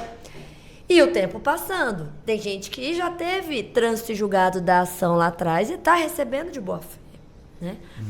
E nisso o STJ deu que sim. Aí veio para o Supremo. O Supremo já tinha uma divergência, alguns ministros entendendo que sim, outros que não. Já num cenário positivo que ia ser deferida a tese, eis que, uma manobra jurídica aqui que aconteceu, descobriram que tinha uma ADI que tratava exatamente da legalidade, da constitucionalidade da lei do fator previdenciário. Então, o que aconteceu na prática? Que foi que é o sentimento dos aposentados: ganhamos, mas perdemos, ganhamos, mas perdemos, ganhamos, mas perdemos. Que o Supremo apontou que ia dar, mas aí surge uma ação, uma ADI que acho que já estava aqui mais de uma década, já estava há muitos anos aqui, que uma vai afetar a outra. Porque na hora que o Supremo vem nessa outra ADI e fala, não, mas aqui a lei é constitucional, ou seja, pode ser de 94 para frente, eu mato a revisão da vida toda que discute eu poder usar o tempo anterior. Então, os aposentados, ao longo desses anos, eu já sei nem quanto tempo que tem essa discussão, mais de uma década. Mais de uma década. São expectativas que são, né, de certa forma, frustradas aí, porque ganha, mas perde, ganha, mas perde. E aí, quando a gente tem uma discussão jurídica em que, obviamente, eu estou lidando com vidas e expectativas e provavelmente danos patrimoniais daquelas pessoas que já estavam recebendo, não é de boa fé, e há uma reviravolta, porque houve uma reviravolta aqui na Suprema Corte em relação, tiraram da cartola uma ADI, que foi até inteligente isso, uma ADI que teria, obviamente, um link com essa discussão, que já estava majoritariamente dentro, né? Não tinha concluído, mas já estava para ser concluída, cabendo a revisão da vida toda. Acho que o Supremo vai agora analisar essa modulação dos efeitos. Quando a gente fala modulação dos efeitos, quer dizer o quê? É quando essas decisões elas vão gerar consequências muito graves ali para um contingente, né, de aposentados. Então a gente fala, olha, gente, eu vou então fazer uma divisão. Já que eu só decidi agora, então é daqui para frente. Quem já estava recebendo Continua. Ou não vai ter que devolver, pelo menos, porque tudo que tem que devolver na nossa área já foi Consumido. né, já foi comido. É verba alimentar. Né? Então, aqui eu imagino, né, e espero que a Suprema Corte tenha ali uma decisão razoável no sentido de compreender que são expectativas, obviamente, né, de muitos aposentados que estão há mais de década aí esperando isso. E quando há uma reviravolta dessa forma, né, não tem como negar que havia uma boa-fé. A gente tinha um STJ dizendo que podia. Né? Então, a gente espera, só para atualizar quem está nos ouvindo, esse processo estava em pauta virtual, houve oposição de embargos declaratórios de uma confederação rediscutindo alguns pontos. O ministro Nunes Marques disse que não caberia rediscussão desses pontos nos embargos. E o ministro Toffoli pediu destaque para que a conclusão desse julgamento seja feita de forma presencial e não virtual. Então, agora, quem está com o processo sobre a revisão da vida toda, a gente vai aguardar ali o agendamento dessa sessão que vai tratar, né, sobre essas eventuais aí modulações, o que vai acontecer. Eu fico imaginando, né, doutora Natália, a preocupação de quem já recebeu e ter que devolver os valores dentro dessa questão aqui que estamos abordando, que é a da revisão da vida toda. Essa é uma preocupação muito grande, né, doutora Natália? Com certeza, até porque também gera uma insegurança, né? Toda vez que a gente tem esse medo de devolver algo que a gente já recebeu. Mas eu já comprei minha casa com esse dinheiro, já investi em algo para o meu filho com esse dinheiro, como é que devolve, né? Já fiz uma cirurgia. Já estava passando por algum problema de saúde, fiz um procedimento, foi super caro, como é que eu vou devolver esse dinheiro? Não tem como eu devolver. Então é uma insegurança enorme, né? Se de fato essa modulação for, não, tem que devolver, como é que vai? Não tem como. Essa questão toda, doutor Sebastião, que estamos aqui abordando, revisão da vida toda, como também outros assuntos pertinentes, né? Até mesmo essas questões da demora, enfim, dentro de uma reforma previdenciária, que inclusive temos ações, ADINs, tramitando, sendo julgadas aqui na Suprema Corte, relacionadas, portanto, com a reforma da Previdência. O que seria uma reforma na Previdência que, de alguma forma, solucionaria todos esses problemas e não deixariam margens para que outros problemas pudessem surgir? A minha opinião, eu sempre falo isso para meus alunos e já escrevi sobre isso, para mim uma reforma fundamental na Previdência é rever a forma de financiamento da Previdência. Porque hoje nós não temos aquela realidade da década de 60, 70. Lá atrás, a maioria era empregado e você tinha dois pilares que financiavam a Previdência, que era a folha de pagamento e as contribuições dos trabalhadores, que era compulsório o desconto. Então eu era empregado, meu empregador fazia uma contribuição chamada patronal, que era em regra 20% sobre a folha de pagamento, e descontava o trabalhador um percentual, que ainda é assim até hoje para quem é empregado. Só que nos últimos anos, em especial nos últimos 5 anos, a realidade do mercado de trabalho mudou muito. Hoje as pessoas, em regra, os mais jovens, não querem ter um emprego formal como se tinha na década de 40, 60, 70. Então os dois pilares de financiamento da Previdência, que era a folha de pagamento e o desconto do empregado, quase não tem mais. Por isso que vem sempre esse discurso, a Previdência deficitária, vamos fazer uma reforma. Mas aí quando faz a reforma, você mexe em direitos sociais, você mexe em direitos dos trabalhadores. Enquanto que um dos pilares estruturantes da reforma tinha que ser as novas formas de financiamento da Previdência Social. E não ficar, aumenta a idade, diminui a alíquota, reduz o percentual do benefício, limita o teto. Porque se continuar nessa toada, não tem que ter uma reforma em 2027, 2030, 2000 não sei quando. Por quê? Porque você não mexe na base de financiamento. Então, assim, você vai combater o efeito, mas você não mexe na causa. Então, eu imagino que uma reforma estruturante seria você rever formas de financiamento. Né? Porque a Previdência é um direito social, é um direito fundamental, porque ele é um direito social constitucionalizado. Então, além de direito social, ele é direito fundamental, né, doutora Thaís? A gente fala isso para os nossos alunos. Então, assim, ele é um direito fundamental. Em torno de 60%, Walter, dos municípios brasileiros sobrevive dos benefícios da Previdência. Vocês sabem disso. Então, é em torno de 60%. Isso é pesquisa da própria Associação Nacional dos Municípios. Então, é um dinheiro importantíssimo que é pago. Movimenta então, a economia. Movimenta a economia. Então, tem município pequeno no interior do Brasil que fica esperando os dias que as pessoas vão receber para poder. Então, é importantíssimo isso.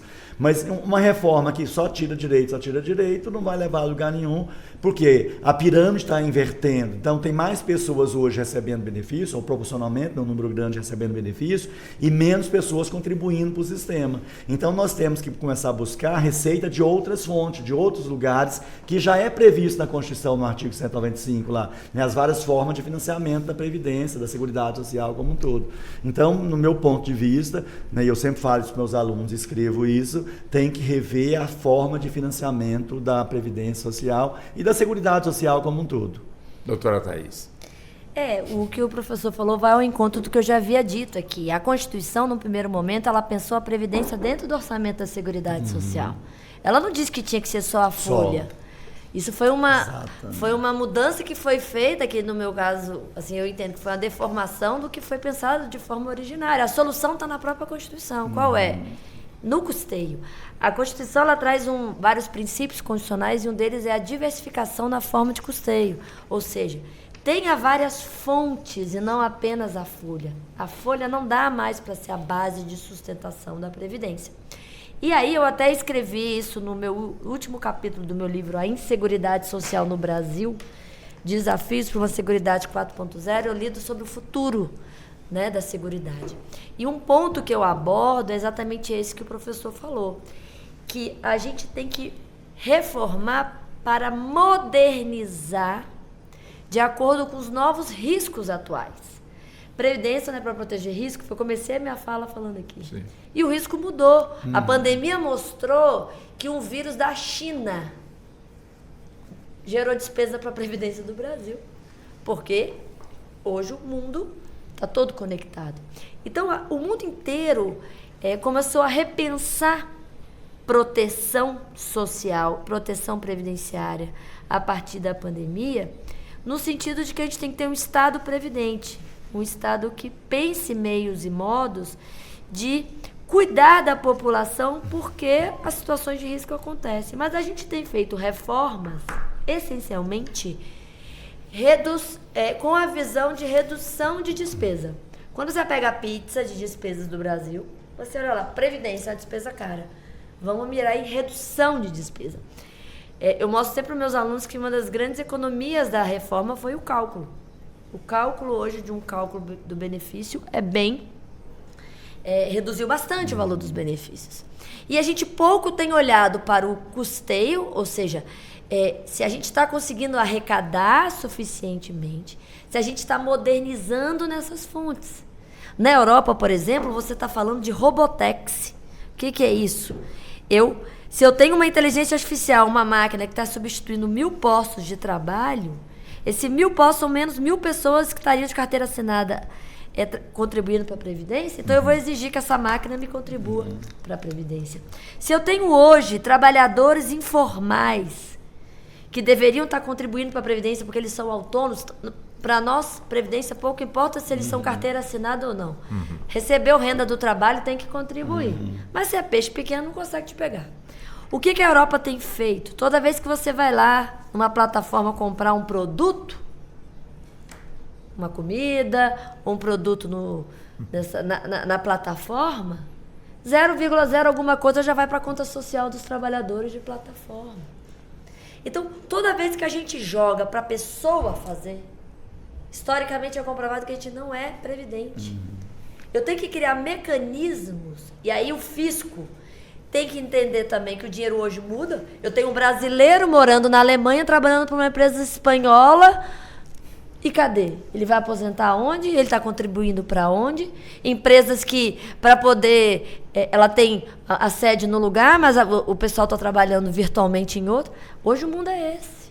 Então, uma reforma séria, para mim, ela trabalharia em mais dois aspectos.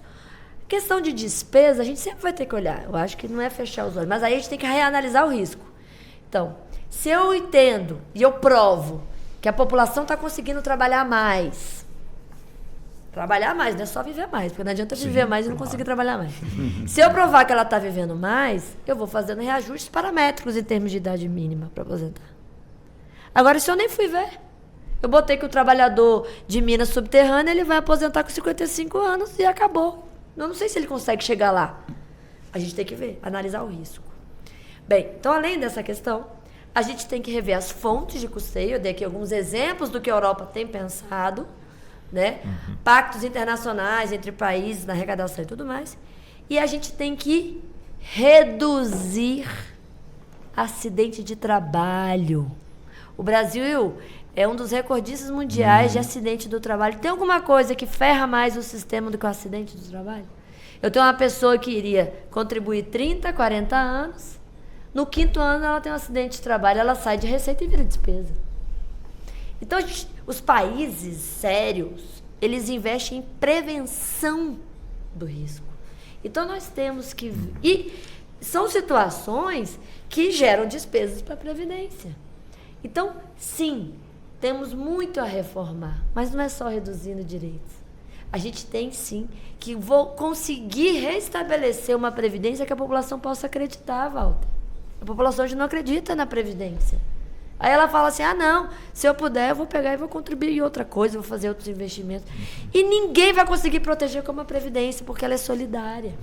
Então, a gente tem que efetivamente se debruçar. Eu tenho batido muito da gente poder aproveitar esse momento agora para a gente criar o Código Previdenciário Nacional, em que a gente possa sistematizar essas regras, a gente possa fazer análises que não foram feitas nas reformas de análise de risco. Será que o trabalhador rural ele tem uma condição como no Brasil? Um trabalhador exposto a agente nocivo, como que é isso hoje no Brasil? Norte, Sul, Nordeste, será que é a mesma coisa? Temos que verificar. Fazer cálculo atuarial. As reformas não tiveram cálculo atuarial. O que é cálculo atuarial? É o cálculo do risco. Ou seja, qual é a probabilidade da pessoa conseguir, da probabilidade da pessoa ficar doente. Então, a gente tem, sim, muito a melhorar, mas eu já digo que a solução está na Constituição. A Constituição botou a Previdência dentro da Seguridade Social e disse, olha, eu não quero só a folha. Eu quero que venha para cá lucro, eu quero que venha para cá jogos. Jogou na Mega Sena? Deveria que vir para cá. Sabe quanto que vem hoje para cá? Quanto? Só 17%, era para ser 100%. Hoje é dividido em vários outros fundos. Né? Importação teria que vir para cá também. Então, a gente acaba desviando o dinheiro desse orçamento, reduz as contribuições da Previdência. A saúde, que também deveria vir desse orçamento, é subfinanciada, porque a DRU desvia dinheiro daqui. O que é DRU? Desvinculação das receitas da União. O que isso quer dizer?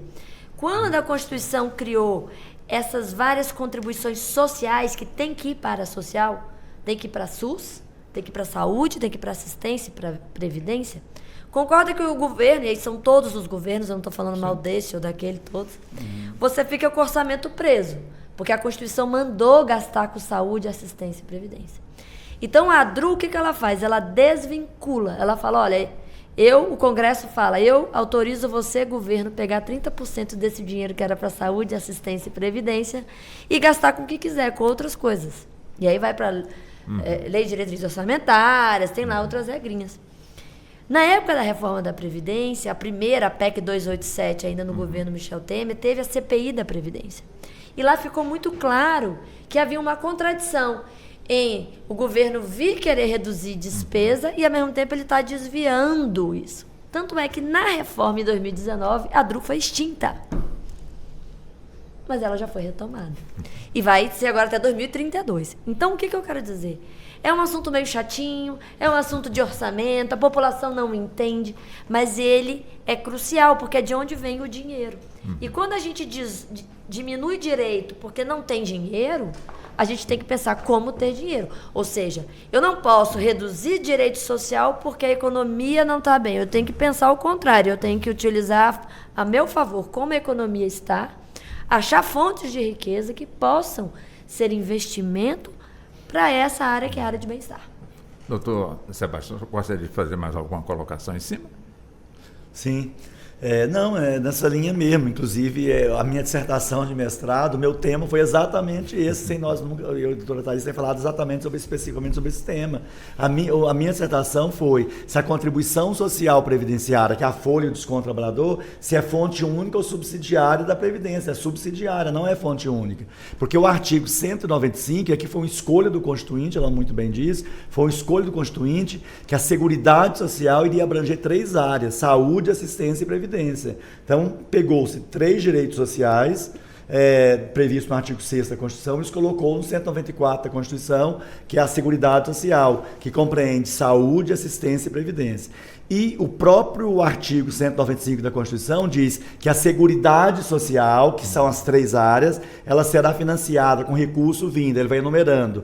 Aí tem folha de pagamento descontado do trabalhador e ele cita várias outras contribuições, que ela já disse aqui, PIS, PASEP, COFINS, que seria a contribuição sobre lucros, sobre faturamento da empresa, contribuição de concurso de prognósticos, da importação, né, de importação do exterior, enfim, que produtos que têm importação, que tem o tributo, com fins de importação, enfim, várias contribuições. E aí tem na lei de custeio, chama receita de outras fontes. Então nós temos uma gama de recursos. Bem, a emenda 2098, ela alterou o artigo 167 lá da Constituição, que vai falar assim, né, que é vedado as contribuições previdenciárias, que é a da folha do trabalhador, para outra despesa que não seja pagar o benefício previdenciário. Mas ali não está dizendo que não pode os outros recursos vir para a Previdência. O que está dizendo é o seguinte, olha, o recurso que o trabalhador verte para a Previdência, para o benefício dele, não pode desviar, mas os outros recursos podem vir para a Previdência. Essa que foi a conclusão do trabalho e é essa linha que a maioria dos especialistas defende. Então, assim, a Previdência, né, algumas áreas aí, alguns especialistas, eles têm estudos dizendo que se você for fazer a conta como um todo, a Previdência é superavitária, ela não é deficitária. Porque quando você soma todos os recursos que vão para a Seguridade Social, né, e nessa época a gente até um seminário que na época a doutora Thaís coordenou, quando ela era presidente da comissão de Previdência da OAB-DF, e ela muito bem conduziu esse trabalho. E hoje é uma das maiores especialistas que nós temos no Brasil, é a doutora Thaís Rito, na área de Previdência. Ela coordenou esse trabalho e foi falado isso, e foi mostrado que se você pegar todos os recursos que vão para a Seguridade Social, mesmo tirando despesa da assistência, saúde e previdência, ainda sobra, né, alguma coisa, você tem, né, um certo superávit, porque na época tinha. Então, assim, o que tem que rever é a forma de fazer o financiamento da Previdência e não só fazer reforma cortando direito. Agora, é claro que tem que rever os pilares de financiamento como um todo, porque a dinâmica do mercado de trabalho mudou muito, né? Então, hoje nós temos a chamada precarização do trabalho, né? Muita gente trabalha informal, então tem que ter contribuição, né? Hoje nós temos as plataformas, por exemplo, do iFood, Uber, né? Os trabalhadores chamados plataformizados, que a maioria não contribui. E deveriam contribuir, porque eles são segurados obrigatórios, né? Como ela bem diz, né? Eles exercem atividade remunerada, logo são segurados obrigatórios. Então é o próprio sistema, né, governamental que tem que criar mecanismo de cobrar isso de alguém, seja da plataforma, ou seja de um terceiro, ou de quando há alguma movimentação financeira, né, nesse sentido, já teria que ter uma contribuição automática. Doutora Natália, eu fico aqui observando, essa é uma jovem advogada, também a doutora Thaís, doutor Sebastião, eu fico aqui imaginando, né, o empenho dos jovens advogados daqui para frente ou já na sequência, porque desde que a Previdência foi instituída, os problemas que eu digo, né, por conta do tamanho continental do nosso país, do tamanho da nossa população, da máquina, da legislação, muita coisa. Fico imaginando também sobre o jovem advogado, como a senhora, né, o que fazer para cada vez mais melhorar, portanto, aí essa situação. A senhora tem mais ou menos ideia? Isso assusta ou empolga o jovem advogado? Olha, eu acho que deveria empolgar, né? Eu acho que dá para ver, de como a gente está falando, a importância dessa questão previdenciária, mesmo se no momento, por exemplo, na faculdade, né, a gente vê pouco previdenciário, e assim é um pouco mais por cima. Então é mais no final de semestre também. gera fica mais de trás, assim, sabe? Então, eu acredito que se não fica empolgado, deveria ficar, porque é uma área sensacional de aprender, assim, extremamente importante, que não só envolve a aposentadoria, como outras questões aqui, né, de assistência social.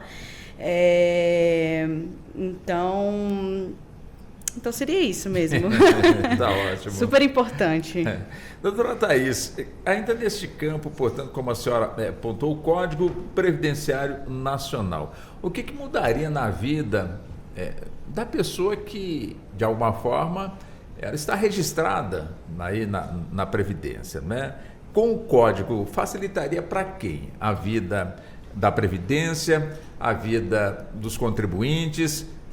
Como é que seria esse código, doutora Thaís? Na verdade, o que acontece hoje é o seguinte: quando a Constituição Federal ela cria o Sistema de Seguridade Social, o legislador infraconstitucional, que é o que faz as leis, ele foi regulamentando. Ele começou em 90, fazendo a Lei 8080, regulamentando a saúde pública, o SUS. Depois, em 91, ele cria duas leis. A Lei 8.212, que fala do plano de custeio, ou seja, quem tem que contribuir para a Previdência, quando, onde, por quê? 8.213, que é a nossa lei de benefícios. Quem tem direito a receber os benefícios, quando, aonde, por quê? Certo? E depois, em 93, a Lei 8742, que é a LOAS, Lei Orgânica da Assistência Social. E de lá para cá, com as várias reformas, o que aconteceu? Eu tinha um pedaço dos direitos garantidos na Constituição, um pedaço nessas leis, certo? Ao longo dos anos a gente foi alterando essas leis, alterando a Constituição.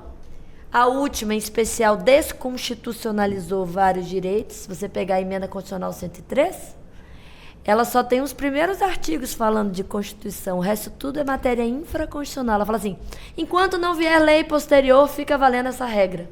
Ela está fazendo, às vezes, de uma lei e não da Constituição.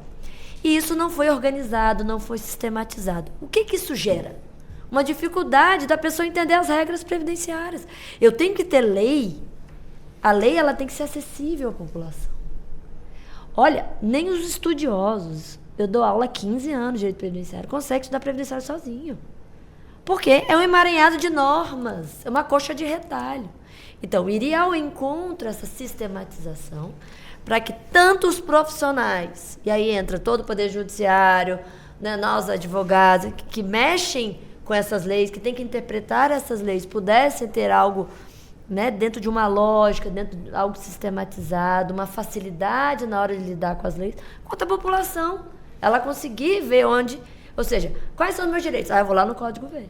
Então, é uma ideia que a gente tem começado a conversar no âmbito acadêmico, e a ideia é que a gente possa sugerir, trazer aí essa proposta de trabalho para a gente pensar juntos, várias mãos, várias mentes ali, para a gente poder sistematizar.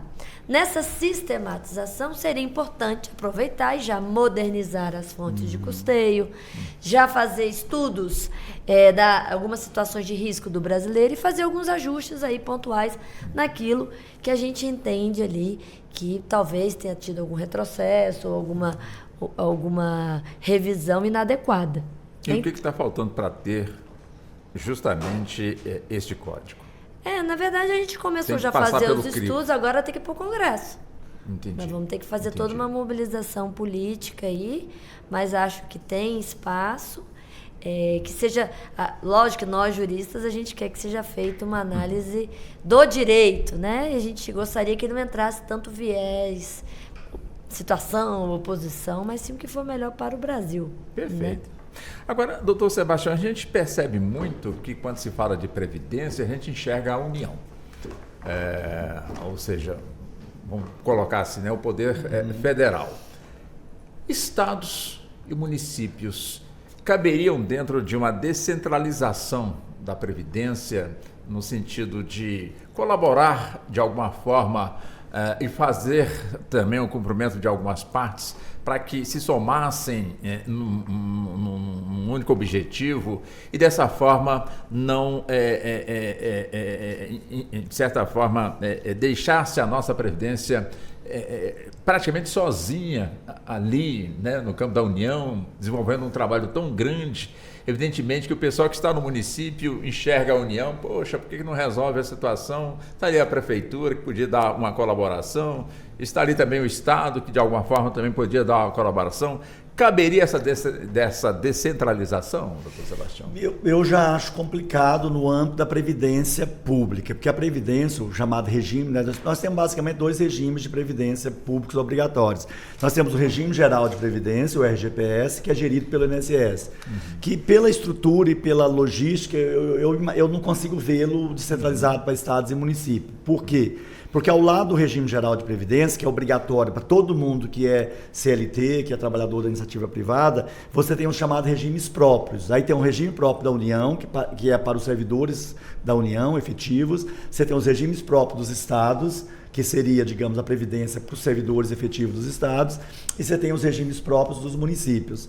Boa parte, Walter, dos municípios, eles não dão conta de manter sequer o seu regime próprio de previdência municipal, né? Nós temos estudos que em torno de 60%, 70% da previdência própria dos municípios hoje não se autossustenta. Então tem muita prefeitura hoje usando o dinheiro do seu orçamento para pagar aposentados e pensionistas do próprio município. Imagina se ele tivesse que arcar com o pagamento dos demais aposentados que hoje são da Previdência, né? Então, assim, se ele não dá conta de cuidar de, sei lá, de 500, 600 aposentados do próprio município, que são servidores efetivos do município, imagina ele pagar o benefício de 5, 6, 7 mil munícipes ali que são aposentados. Mas então, assim, você interrompeu o senhor, mas se neste caso, como foi dito aqui, né, de repente a pessoa que vai aposentar não consegue mais encontrar aquela empresa que ela trabalhou, desapareceu, não viu, não sabe mais onde que existe. Quer dizer, seria uma forma do município, ou então do próprio Estado, ter ali uma espécie de um auxílio à previdência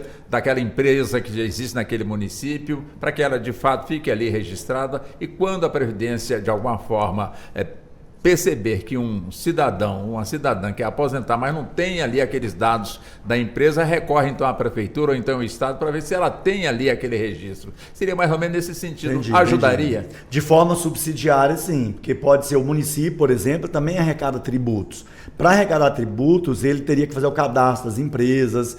Então, de forma subsidiária, sim. Então, ele ter alguns bancos de dados e disponibilizar isso para a Previdência, né? Ou de forma subsidiária, ele exigir que a empresa se formalizasse, porque isso melhora a arrecadação do município, sim. Também do Estado, obviamente, para arrecadar ICMS, ou um outro tributo lá do Estado. No município seria o ISS, no Estado o ICMS, e por via oblíqua servir de subsídio para a Previdência Social, regime geral. Eu acredito que sim, de forma subsidiária poderia contribuir, sim. Doutora Thaís, deixa eu ver a senhora também sobre essa questão da descentralização.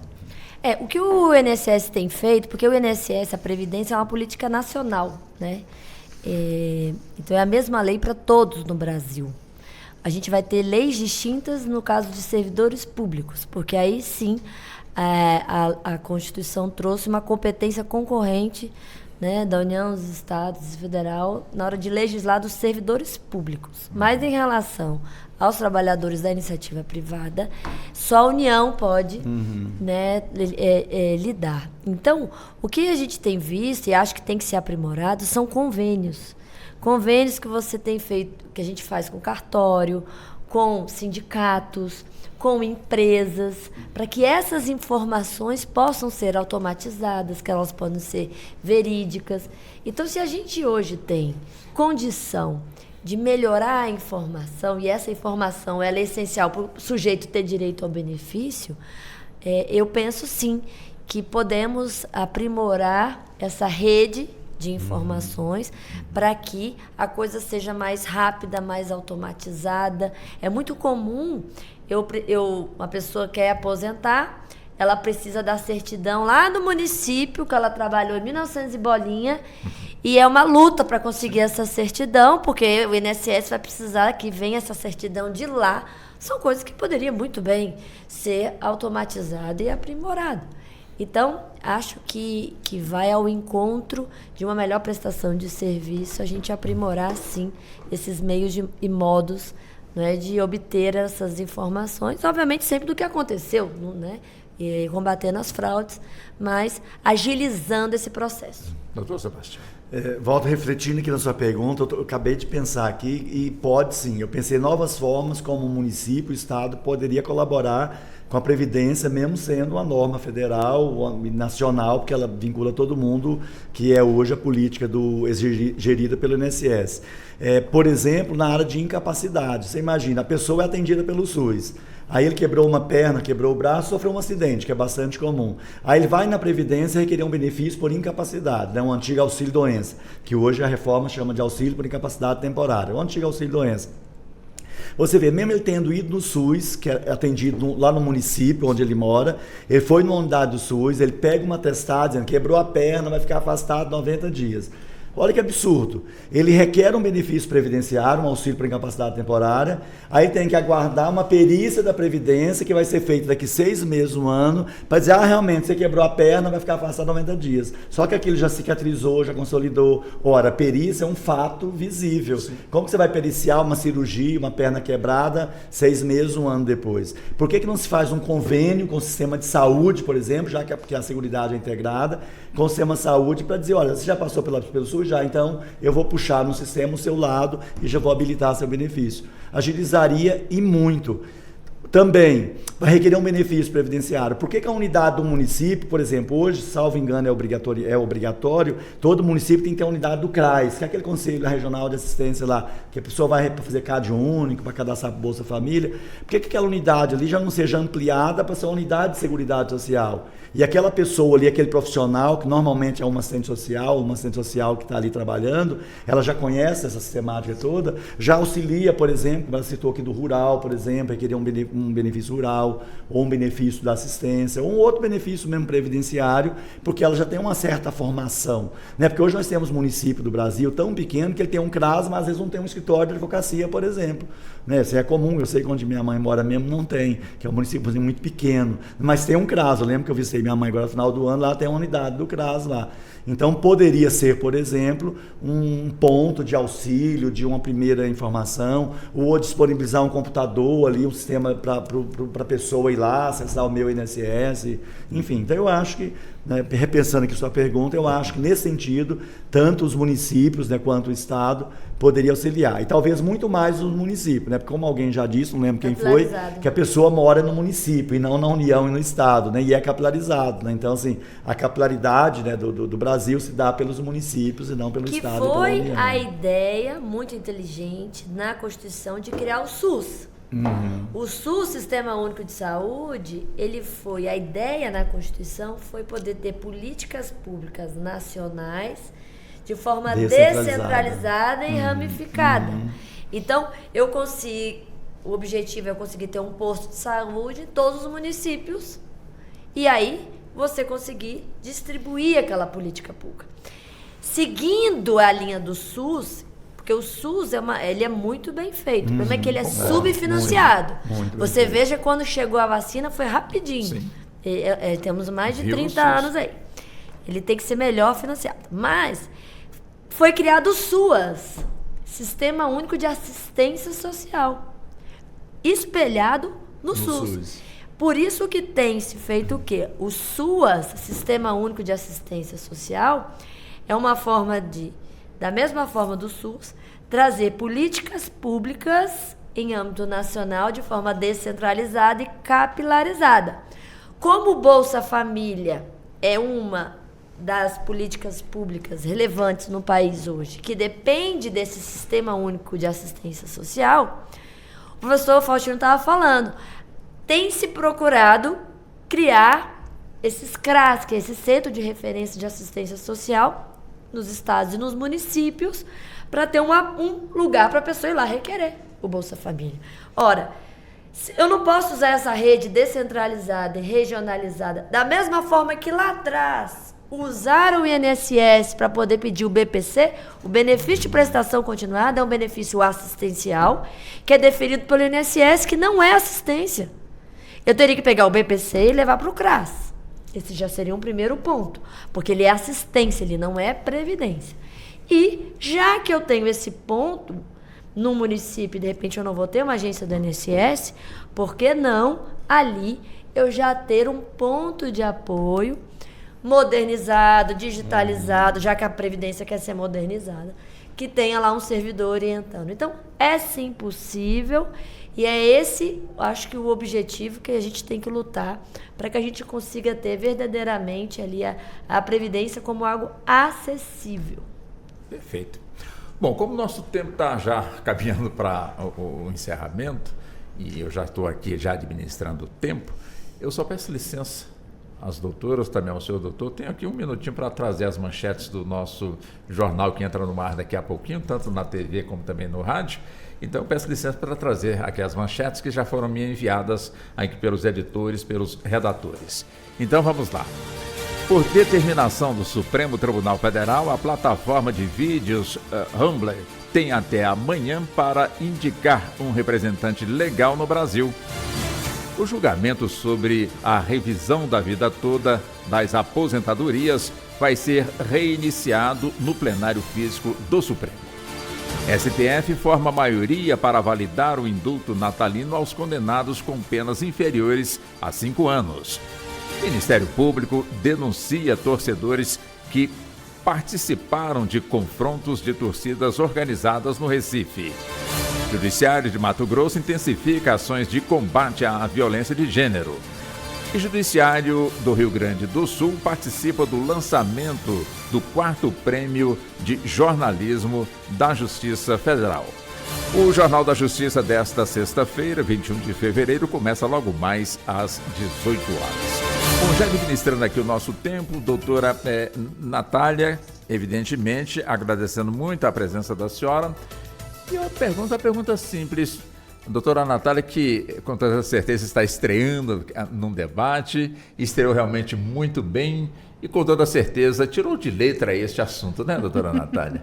Bom, eu espero que sim, que tenha vivido as expectativas aí das pessoas. Com certeza foi muito melhor do que eu imaginava. É realmente um prazer enorme de estar aqui, de aprender muito com a doutora Thaís, doutor Sebastião.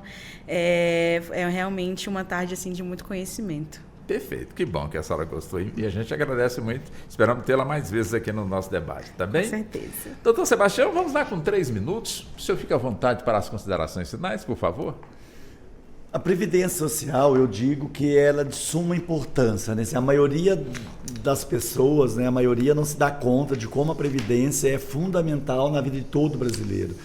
Como eu já disse, 60% dos municípios, a principal renda é o benefício vindo da Previdência Social. Um especialista inglês, o William Beveridge, ele dizia que a Previdência acompanha o cidadão do berço ao túmulo. E eu digo que aqui no Brasil a nossa Previdência começa antes do berço e vai após o túmulo, né, doutora Thaís? Porque aqui nós temos, por exemplo, o salário maternidade, que ele pode ser requerido 28 dias antes do parto.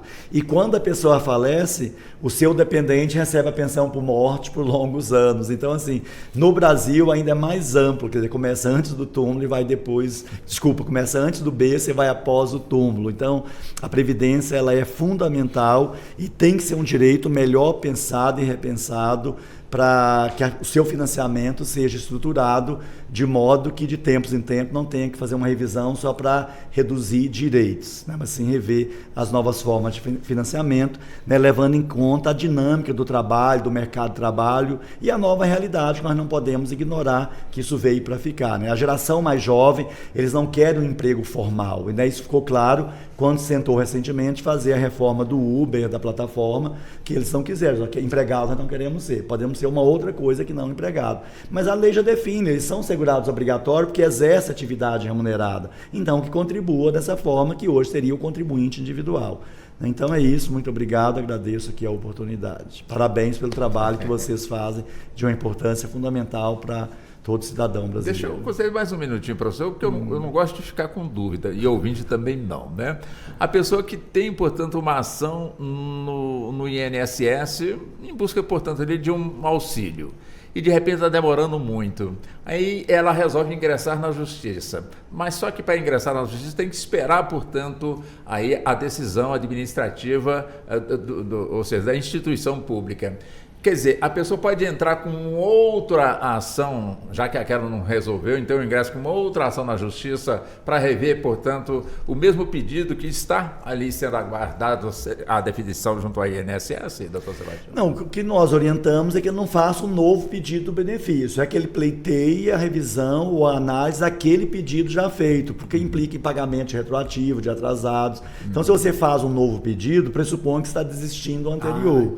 Então, o que se recomenda, e a doutora Thaís, que advoga na área para falar melhor, né, do assunto que eu, mas assim, em regra, o recomendável é que ele brigue, entre aspas, por aquele pedido que ele já fez, porque você vai conseguir, né, o pagamento anterior, o pagamento retroativo, e ao fazer um novo pedido, se for do mesmo objeto, ele está desistindo do anterior.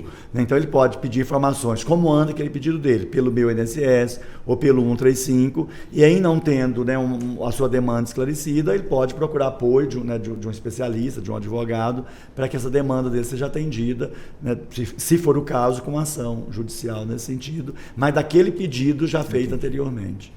Doutora Thaís, 3 minutos também para as considerações finais e já também agradecendo a senhora. Quero agradecer, dizer que é uma honra poder estar aqui, em especial num quórum tão qualificado, né, doutor Sebastião, querido amigo, certamente alguém que tem contribuído muito para esse debate.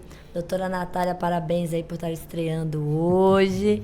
Walter, você sempre trazendo aqui essas questões tão relevantes, parabéns. Quero lembrar que existem algumas discussões que estão aqui no Supremo Tribunal Federal, em especial algumas ações diretas de inconstitucionalidade que foram propostas, discutindo alguns temas da reforma da Previdência de 2019, que provavelmente serão julgadas, o julgamento será finalizado esse ano. Então teremos muitas novidades para a gente voltar aqui para conversar, né? Assim, alguns julgamentos já começaram em relação a essas discussões da última reforma, tem muita expectativa em relação a isso, principalmente os servidores públicos que questionaram vários pontos da reforma da Previdência. Também temos discussões sobre aposentadoria especial. Então, com certeza, a Corte será chamada aí a debater esses temas e nós estaremos aqui acompanhando atentamente e informando a população dos seus direitos. Então, é uma alegria muito grande, conte sempre comigo e quero cumprimentar aí de forma muito carinhosa todos os ouvintes, quem nos acompanhou até agora, né, desejar aí um bom final de semana e que a gente possa aí cada vez caminhar para uma previdência melhor, uma previdência que efetivamente cumpra seu papel social de bem-estar. Muito obrigado, doutora Thaís, pela atenção e a gentileza de sempre, né, de estar nos atendendo aqui na nossa emissora. Muito obrigado, até uma próxima oportunidade que eu espero que seja breve, tá bem? Já que o assunto é o assunto que todos os dias tem que ser debatido. Muito obrigado à senhora. Doutor Sebastião, também foi um prazer, uma honra, um privilégio também ter o senhor aqui nos estúdios da emissora, debatendo um assunto tão caro para a nossa população, como os senhores disseram muito bem, né, que atende tanto as pessoas que antes de nascer já estão sendo atendidas, como também aquelas pessoas que faleceram e com certeza estão em paz porque sabem que os seus dependentes estão ainda, de certa forma, amparados pela nossa Previdência. Foi um prazer e uma honra muito grande ter o senhor aqui nos nossos debates. Muito obrigado ao senhor. Obrigado, Walter. Igualmente agradeço a oportunidade e parabéns pelo trabalho que você faz tão bem de esclarecer todos os ouvintes nessa área tão importante. Muito obrigado pela gentileza. Doutora Natália, até a próxima, tá bem? Muito obrigado. Obrigada a você. Então tá ótimo. E assim chegamos ao fim da edição de hoje do nosso debate dentro do Justiça na Tarde. Sou Walter Lima, fiz a ancoragem do debate que teve a produção da Ana Cláudia Possati, trabalhos técnicos do Neto Silva e a coordenação de jornalismo de Marcela Luiza. Muito obrigado, boa tarde, um excelente fim de semana e até o nosso próximo encontro. Até lá. A Rádio Justiça apresentou Justiça na Tarde. Secretaria de Comunicação Social, Supremo Tribunal Federal.